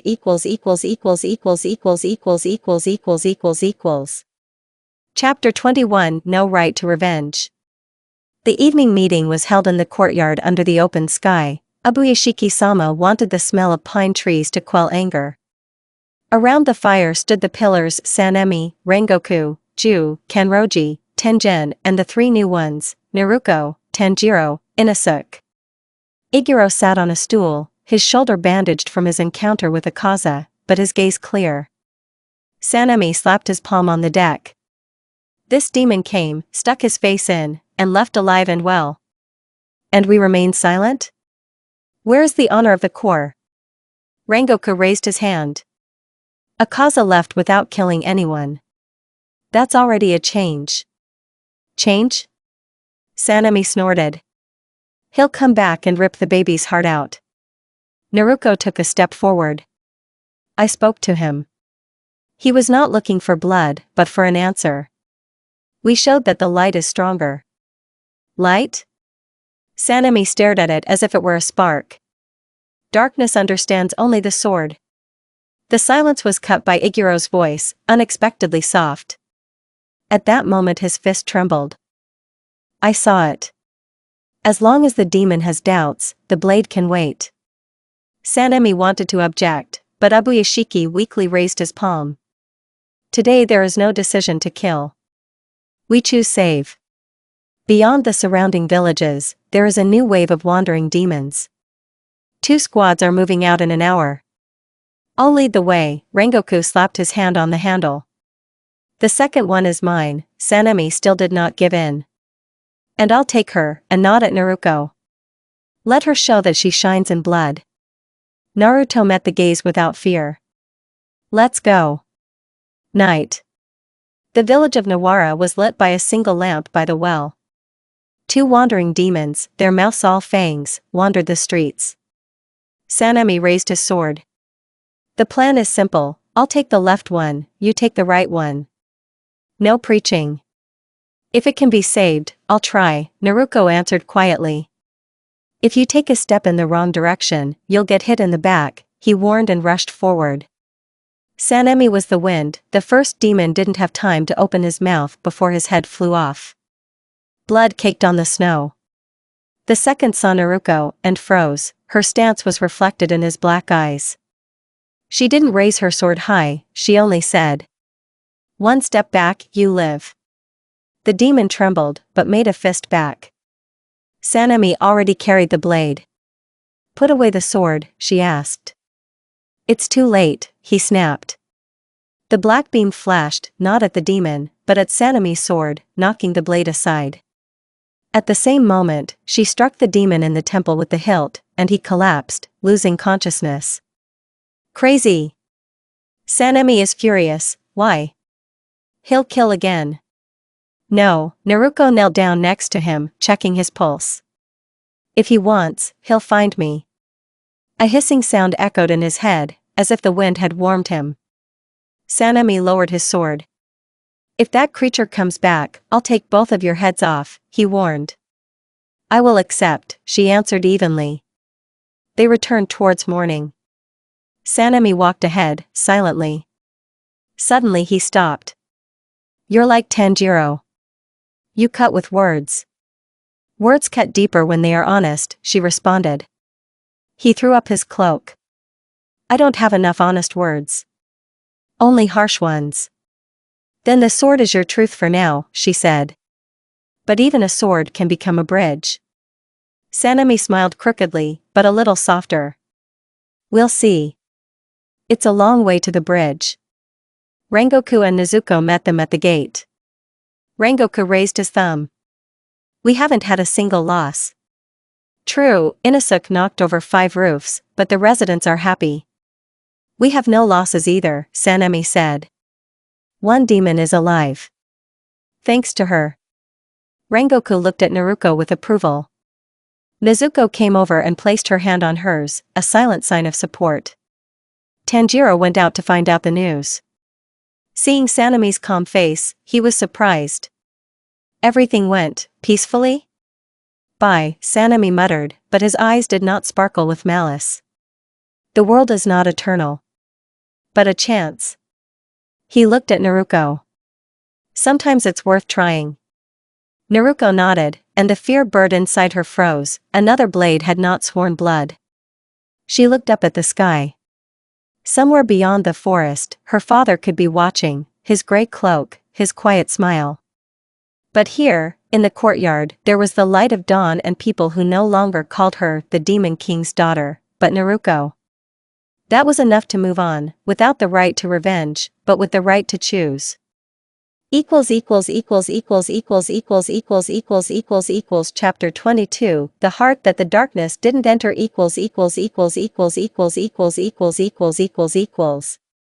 Chapter 22 The Heart That Wasn't Entered by Darkness. 300 paces through the forest to the rocky crevice, and another 30 through the tunnel, were all that separated the party from the Infinite Forge, where the upper moons were finishing the last batch of Niren or blades. Rengoku walked ahead, the flames of his Haori seeming to burn through the darkness. Tanjiro held Nezuko on his back, Zenitsu crept to the right, Inosuke tore at branches with the boar blades. Naruko was in the center, a half step behind Rengoku, picking up everyone's heartbeats and checking her own, 100 beats per minute, but without trembling. Sanemi and Michiro brought up the rear. Kaburamaru was coiled on Naruko's shoulder, the Iguro snake a silent monument to the oath not to let the heart turn to stone. Right at the gates there was a smell of iron and wet earth. The stone doors, hidden in the semi-darkness, opened up like a wound. Doma came out onto the threshold, her fan touched her lips, her smile was too silky for that night. Amazing, he drawled, glancing at Naruko. The girl who took the sun's breath. You ask why we forged blades? No need, she said. I see fear in your eyes. You place steel before the sun as a shield, but the shield burns. He laughed, but stepped back. From the depths of the hall stepped Kokoshibo. 6 eyes, 6 wicked moons, the flute sword, like an eclipse, trembled like a string. The child has the breath of the sun, the voice echoed. We'll fix it. Rengoku waved. Sanemi, Inosuke, you take Doma. We the first moon. The blades met, sparks exploding the darkness. Rengoku slammed into flame form 1, Naruko into rift form 2, step pause, chopping shift. Kokoshibo's swords cut through half the arc, wood and stone split, but no blood spurted. Naruko was moving away on 4 points, feeling Tanjiro's breath on her right, the breath of water that softened the blows. You won't be able to keep the rhythm for long, girl, Kokoshibo hissed. I hold the heart, and the rhythm holds me, she replied. He released a wormy bundle of blades. Tanjiro opened the sixth form of water, wrapped the blades in a ring of water. Naruko folded her fingers and drove a solar thrust into the ring. The water flared orange. The blades spread out like paper. Kokushibo recoiled. The six eyes froze for a split second. Rengoku shouted. Now. Naruko took a deep breath, breathed like Igiro's heartbeats, like Kaburamaru sings. A new step, pure as the morning. The blade did not cut, it lived. The black ray passed straight to the point between the upper and middle eyes, not to the brain, but to the heart of the creature where the sun never burned out the shadow. Kokushibo froze. A crack spread across the black steel of his sword. Red ash fell. Yorichi. He whispered. You came back through her? No, Naruko said, rolling back. I'm me. The body of the moon demon seemed to hesitate. Light came through the crack of the rookie, like a ray of sunlight. Crackling. Silence. Kokushibo disintegrated into hundreds of ashen petals, which were carried away by the draft upwards, to the cracked roof. Rengoku lowered the blade, breathing heavily. The end of the long eclipse. In the distance, Sanemi and Inosuke were finishing their goal. Doma, sprawled on his knees, smiled without eyes. His ashes were throwing up pink snow. Zenitsu was sitting by the wall, swaying, but alive. His shoulder was wounded, but not fatally. Muchiro was looking for inconspicuous flags. Where are the other blades? But the forge was burning, and in the furnaces the lichens were burning their ore. Suddenly the ground shook. The third moon, Akaza, threw his hands out from under the floor. His skin was smoking, as if he had taken a sunstroke earlier. He did not scream. He only extended his hand to Naruko. I saw your ray. The sun does not kill if there is a place in the heart. Find that place, she whispered. Akaza smiled, half animal, half human. You gave it. And he pressed his hand to his own chest. The sun, entering through the leaky ceiling, burned him without a cry. The ashes rose easily, like sparrows. Ash on cloaks, on hair, on the edges of wounds. Naruko stood in the center of the room. Kaburamaru slid onto her shoulder and hissed like silk. Tanjiro sheathed his sword. That's it?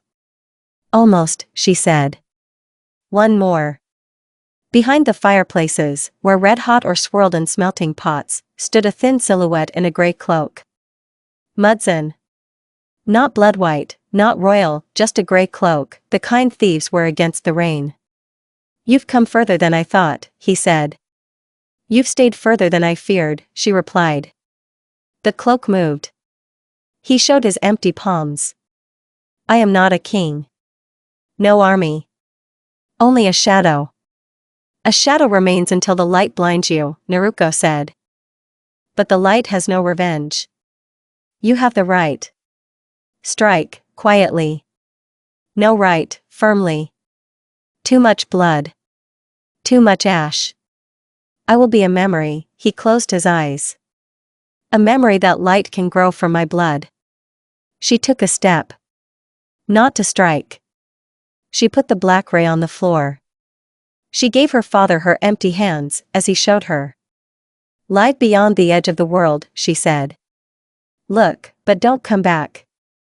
I've already chosen, he smiled, briefly and tiredly. Look, and don't interfere. He turned to the gap in the roof where the rays were pouring in. The body, deprived of demonic poison, was burned, but did not turn to ashes. It was like a charred statue, which walked easily, like a shadow. He disappeared behind a stone arch and disappeared. Rengoku took a deep breath. I didn't expect this ending. It's not the end, Naruko replied. It's silence. She raised her sword. The blade reflected the pale sun. No rust, no chips. Her heart beat evenly, as at the first blow of the rift. Behind her, her friends were making noise, bandaging wounds, collecting ashes, whispering the names of the fallen. Kaburamaru slid onto her palm and wrapped itself around her. The scales reminded her with their coolness, there is much fear, but it is obedient. Naruko stepped out onto the ruined threshold. The wind lifted the ashes of the moon and steel, mixing them with the pine needles. In the dust, she heard the footsteps of those who would not return: Iguro, Kokoshibo, Doma, thousands of unnamed ones. But she also heard the beating of the living: Inosuke laughing, Zenitsu groaning from his injury, Nezuko singing softly, Tanjiro wrapping Rengoku's hand. The sun was rising. The light no longer hurt her blood. There was not a drop of darkness in her heart. Chapter 23 Victory in which there is no death.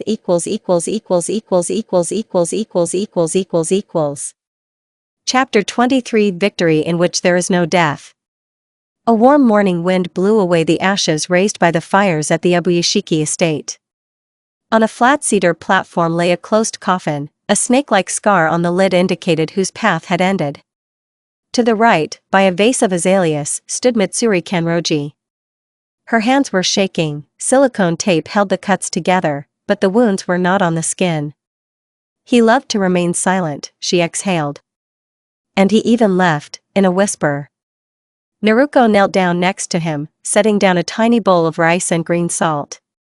He didn't want the darkness to decide for him. He died, giving us the right to choose. Mitsuri raised her tear-stained eyes. And what should I do with this right? He took my anger along with him. Naruko answered quietly. Replace anger with action. I will give you the snake breath as Iguro taught. You will live by it for both of us. Mitsuri covered her face with her hands. There were no sobs, only a hot breath. Sanemi stepped to the right. He put down a roll of paper. The Wind Squad will give the name Naked Sky. A fighting title for him. Let him be the wind next to us. The words came hard, but the trembling went away. Mitsuri nodded. Thank you, brother of the wind. After a mournful silence, the pillars gathered under the pine tree. Rengoku leaned on the bandage, his rib still hurt. There's a vacant serpent pillar, he noted. And the question is, what to do with the endless forge? Ash, but the residual ore is still dangerous. Tengen snapped his fingers. Shinobu is already brewing acid that will dissolve the remains. I'll put on a sound show so that the rats don't come back.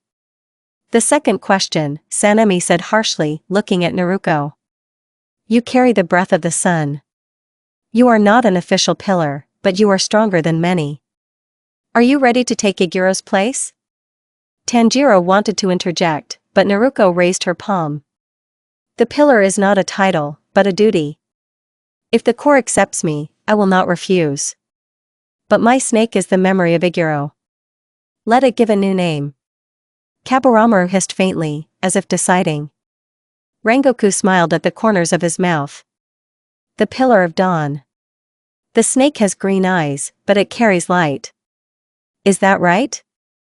Kaburamaru wrapped himself around the handle of the black ray. A hiss of agreement. Sanemi didn't argue, his fist silently clenched the fabric of his hakama. Ubuyashiki stepped forward, leaning on his cane. His voice was weak but clear. Our sun is Yoriichi. But the new sun is a multitude of sparks. From today on, Naruko Uzumaki is the Dawn Pillar. Not for glory, but for the memory of those who chose the light. Naruko bowed, touching her forehead to the floor. I will accept the debt. I swear to leave the sword in its sheath as long as the word lives. Late in the evening, she stood by the ditch where the forge ore was covered with layers of salt. Tanjiro brought a lamp. Tomorrow we'll go to the mountains, he said. There are orphans there, they need a mentor. I'll go, Naruko put her hand on his shoulder. But I'll be late for a day. I need to get to the southern outpost. To him? He asked. She nodded. The road through the reeds was empty. The gray cloak was waiting at the bridge. Muzan held his staff as if he needed support. Have you become a pillar? He asked without preamble. Yes. The Pillar of Dawn. It's a good name, he closed his eyes. Am I proud? It's funny. It's not funny, she replied.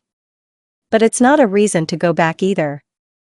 He pulled out a small wooden cube from under his cloak.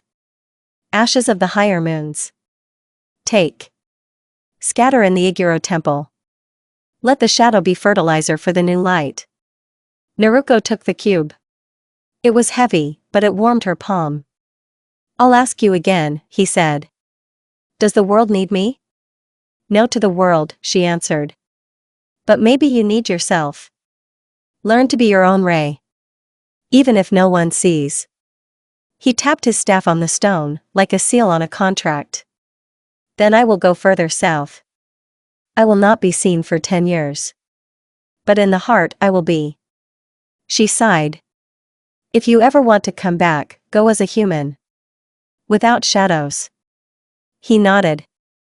That's what I'll do, daughter. For the first time he spoke the word without bitterness. She looked into his gray eyes, no longer crimson. See you when the light becomes softer, she said. He left. The reeds closed. Naruko opened the cube, inside was dust, black as ash. Kaburamaru, the snake whispered. Let's take it home. The snake warmed up on my hand. My heart beat evenly. The sun rose behind him, not hurting the blood, but only illuminating the long road on which there were no more kings, only people who chose the light.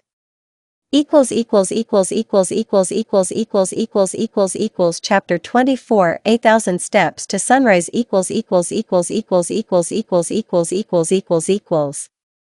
Chapter 24 8,000 Steps to Sunrise. The first beam of light slid across the roofs of the training yard so quietly, as if it did not want to wake the shutters. Naruko Uzumaki, the pillar of dawn, sat in the lotus position on the warm boards, feeling the light penetrate through her eyelashes. Her heart beat evenly. Inhale, I am alive. Exhale, I am here. Kaburamaru, which had become a symbol of memory, curled into a tight bracelet at her elbow. 17 years ago she woke up in an unknown world whose sky smelled of pine smoke and blood.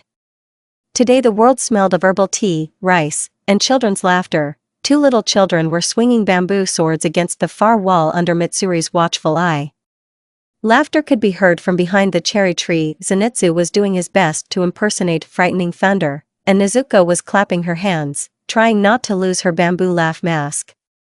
Tanjiro appeared quietly, placing his hand on Naruko's shoulder. The first students are already breathing in your rhythm. It's time for breakfast, Pillar of Dawn. Soon, she smiled. One more breath to put the past together. The spacious hall of the former manor was filled with the smell of soy broth. Inosuke galloped in, almost knocking over the tables. Dawn. Look what the boar turned into rice. On a flat tray lay a handful of rice balls shaped like boar tusks. Tanjiro slapped his friend on the back. Is it edible? Edible if you're a boar. Zenitsu squealed. I made sweet dango. Sanemi leaned against the column and grinned. And I thought the day would start with a workout, not a gastronomic show. Training later, Naruko replied. Today is Remembrance Day. The words faded. Everyone knew, the 8th day of spring, the day Iguro gave his life. Along the wall stood a low shelf with the names of the fallen, Iguro, Kane, Rengoku the Elder, countless hunters and blacksmiths. Next to the names were small wooden figures with tiny patterns, carved by children so that the light would have somewhere to sit. Mitsuri brought out a clay bowl with sifted dark ashes, the remains of the higher moons. She placed it next to Iguro's name and covered it with her palm. He loved it when the fire was hot, she whispered. Kagaya the successor, now the head of the family, placed his palm on the floor. The light is stronger while we share the heat. The bowl blazed with a bloodless golden fire, the same salt that Tengen and Shinobu had filled the forge with. The ashes did not smoke, but only fell as a soft spark onto the boards. Nezuko stepped into the silence. She bowed to the light, took the camellia that Naruko had given her from her hair. The flower lay by the bowl, becoming a new scarlet ember. I like it, she said quietly. It's warm. After the funeral tea, the Eagle Hall was filled with joyful noise. The children, the first students of the School of Light Breathing, were pulling the training bamboos into the yard. Mitsuri was already showing them the flexible circle, the snake exercise without a sword. Kaburamaru climbed onto the arm of the bravest student. The girl squealed, but did not let go. Tanjiro and Naruko walked to the far porch, watching the sun pour warmth onto the roof. "Today I am letting go of fear," she said. "Not forever, I am simply putting it in the shade under my feet." "I noticed," he smiled. "Where your shadow stands, a path appears for others. And you started walking more quietly. Like the sky before the rain." "I'm learning," he laughed lightly. "The dawn blade should shine when the sky is clear." Inosuke rushed past, a bunch of kids behind him, yelling, "Boar trainer! Boar trainer!" He twirled his swords as if playing. Zenitsu waved them away. "Learn from me, I'll show you how to protect sweets from Inosuke." Light laughter revealed the abrasions that had been healed over the years and turned them into patterns, not scars. By midday, Tengen arrived, as loudly as always, a colorful cloak on his shoulders, a rolled-up scroll in his hands. "I brought a scroll from the sharp-headed blacksmiths. They create sun-glass, thin plates that reflect demons. Give it to the children, let them cut fear with their eyes." Naruko unrolled the scroll and saw a drawing of lenses that catch light and emit a beam. Her heart responded. "Today we learn a word. Tomorrow we give an instrument." "I love your plans," Tengen waved his cloak. "Loud and practical." By evening, Mitsuri brought out a huge pot of soup that smelled of ginger. Naruko sat down next to the fire and opened her talisman pouch. She shook it out onto her palm. Mitsuri's button, Rengoku's coal, Ubuyashiki's dandelion, a wisp of the sun's breath, Kokoshibo's ice knife, a wooden cell for the ashes of the higher moons. The children looked at it with awe. "They are just things," she said. "But things hold choice. A button fastens a garment, a coal lights a fire. A knife reminds, the word is sharper. The sun teaches to breathe. Ashes say, we can become light after death." The boy with the bamboo sword asked. "Which of your blades is real, the sun's or the rift's?" "When I cast a shadow," she answered, "it is a rift. When I raise my gaze, it is the sun. The sword is what is between the inhalation and the exhalation." Sanemi, who was sitting a little to the side, chuckled. "Too much philosophy. But it sounds clear." Mitsuri clapped her hands. "The soup is ready. The one who eats the most vegetables will be taught the flexible circle." Inosuke jumped out first, followed by the children. Zenitsu screamed, "Leave me a piece." And everything turned into a noisy orange symphony. Naruko put the talismans aside. She wanted to close the bag, but the snake hissed quietly. Kaburamaru poked his head into the bottom. There lay a tiny clay bead filled with gray dust. A gift from his father, the ashes of those who wanted to live. "I'll leave it here, she thought. She picked up a stone from the row and placed the bead on the memory board. "The light is stronger when there is room for dust," she whispered into the twilight. Night found her at the well.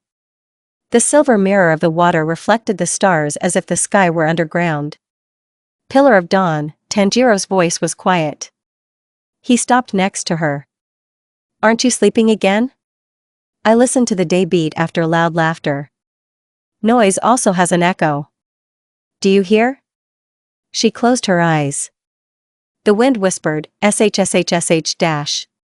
Maybe the reeds gave an answer. Or maybe, somewhere far away, in the southern swamps, the gray cloak unwound its knot and smiled. "I hear," she nodded. "He lives. But he doesn't pull me towards him anymore." Tanjiro touched her shoulder. So, victory happened. Without killing. Without death, but with light. And without revenge, she added. "Today is my first full day without a thirst for revenge. Only work ahead." Nezuko came out from the left like the moon, bringing 2 cups of tea. Tanjiro took one, handed it to Naruko. "The taste is warm, spicy, slightly sweet.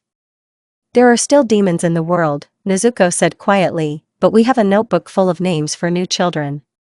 We will learn them. And everyone will choose their own name, Naruko said. Not a curse, but a path. Suddenly Inosuke shouted from afar. Hey! I found more rice in the kitchen. Who's calling the boar to a night feast? The children shouted back, Zenitsu howled, don't touch the sweets, and the yard exploded with laughter. Naruko lifted her cup. The tea reflected the moon in a tiny wave, like a silver eye. For those who did not return, she said. And for those who will return to the light. Tanjiro clinked his cup with the rim. For the day that we hold. Nezuko attached her bamboo headband to the bowls. A whisper on the water, DZZ dash. The wind picked up the sound, carried it to the southern reeds, where someone, perhaps hearing it, smiled and took another step away from the darkness. The silver night grew a little lighter. A tiny circle was born in the center of the well, the first glimmer of tomorrow's dawn. Naruto's heart beat a steady rhythm. There was no longer darkness in its pauses. Life sang there now, like a bird that no one lets out from under the chest, because it is the breath. And that was enough to say yes to a world without kings and without revenge, but with the right to light. Small orange diamond epilogue walking beside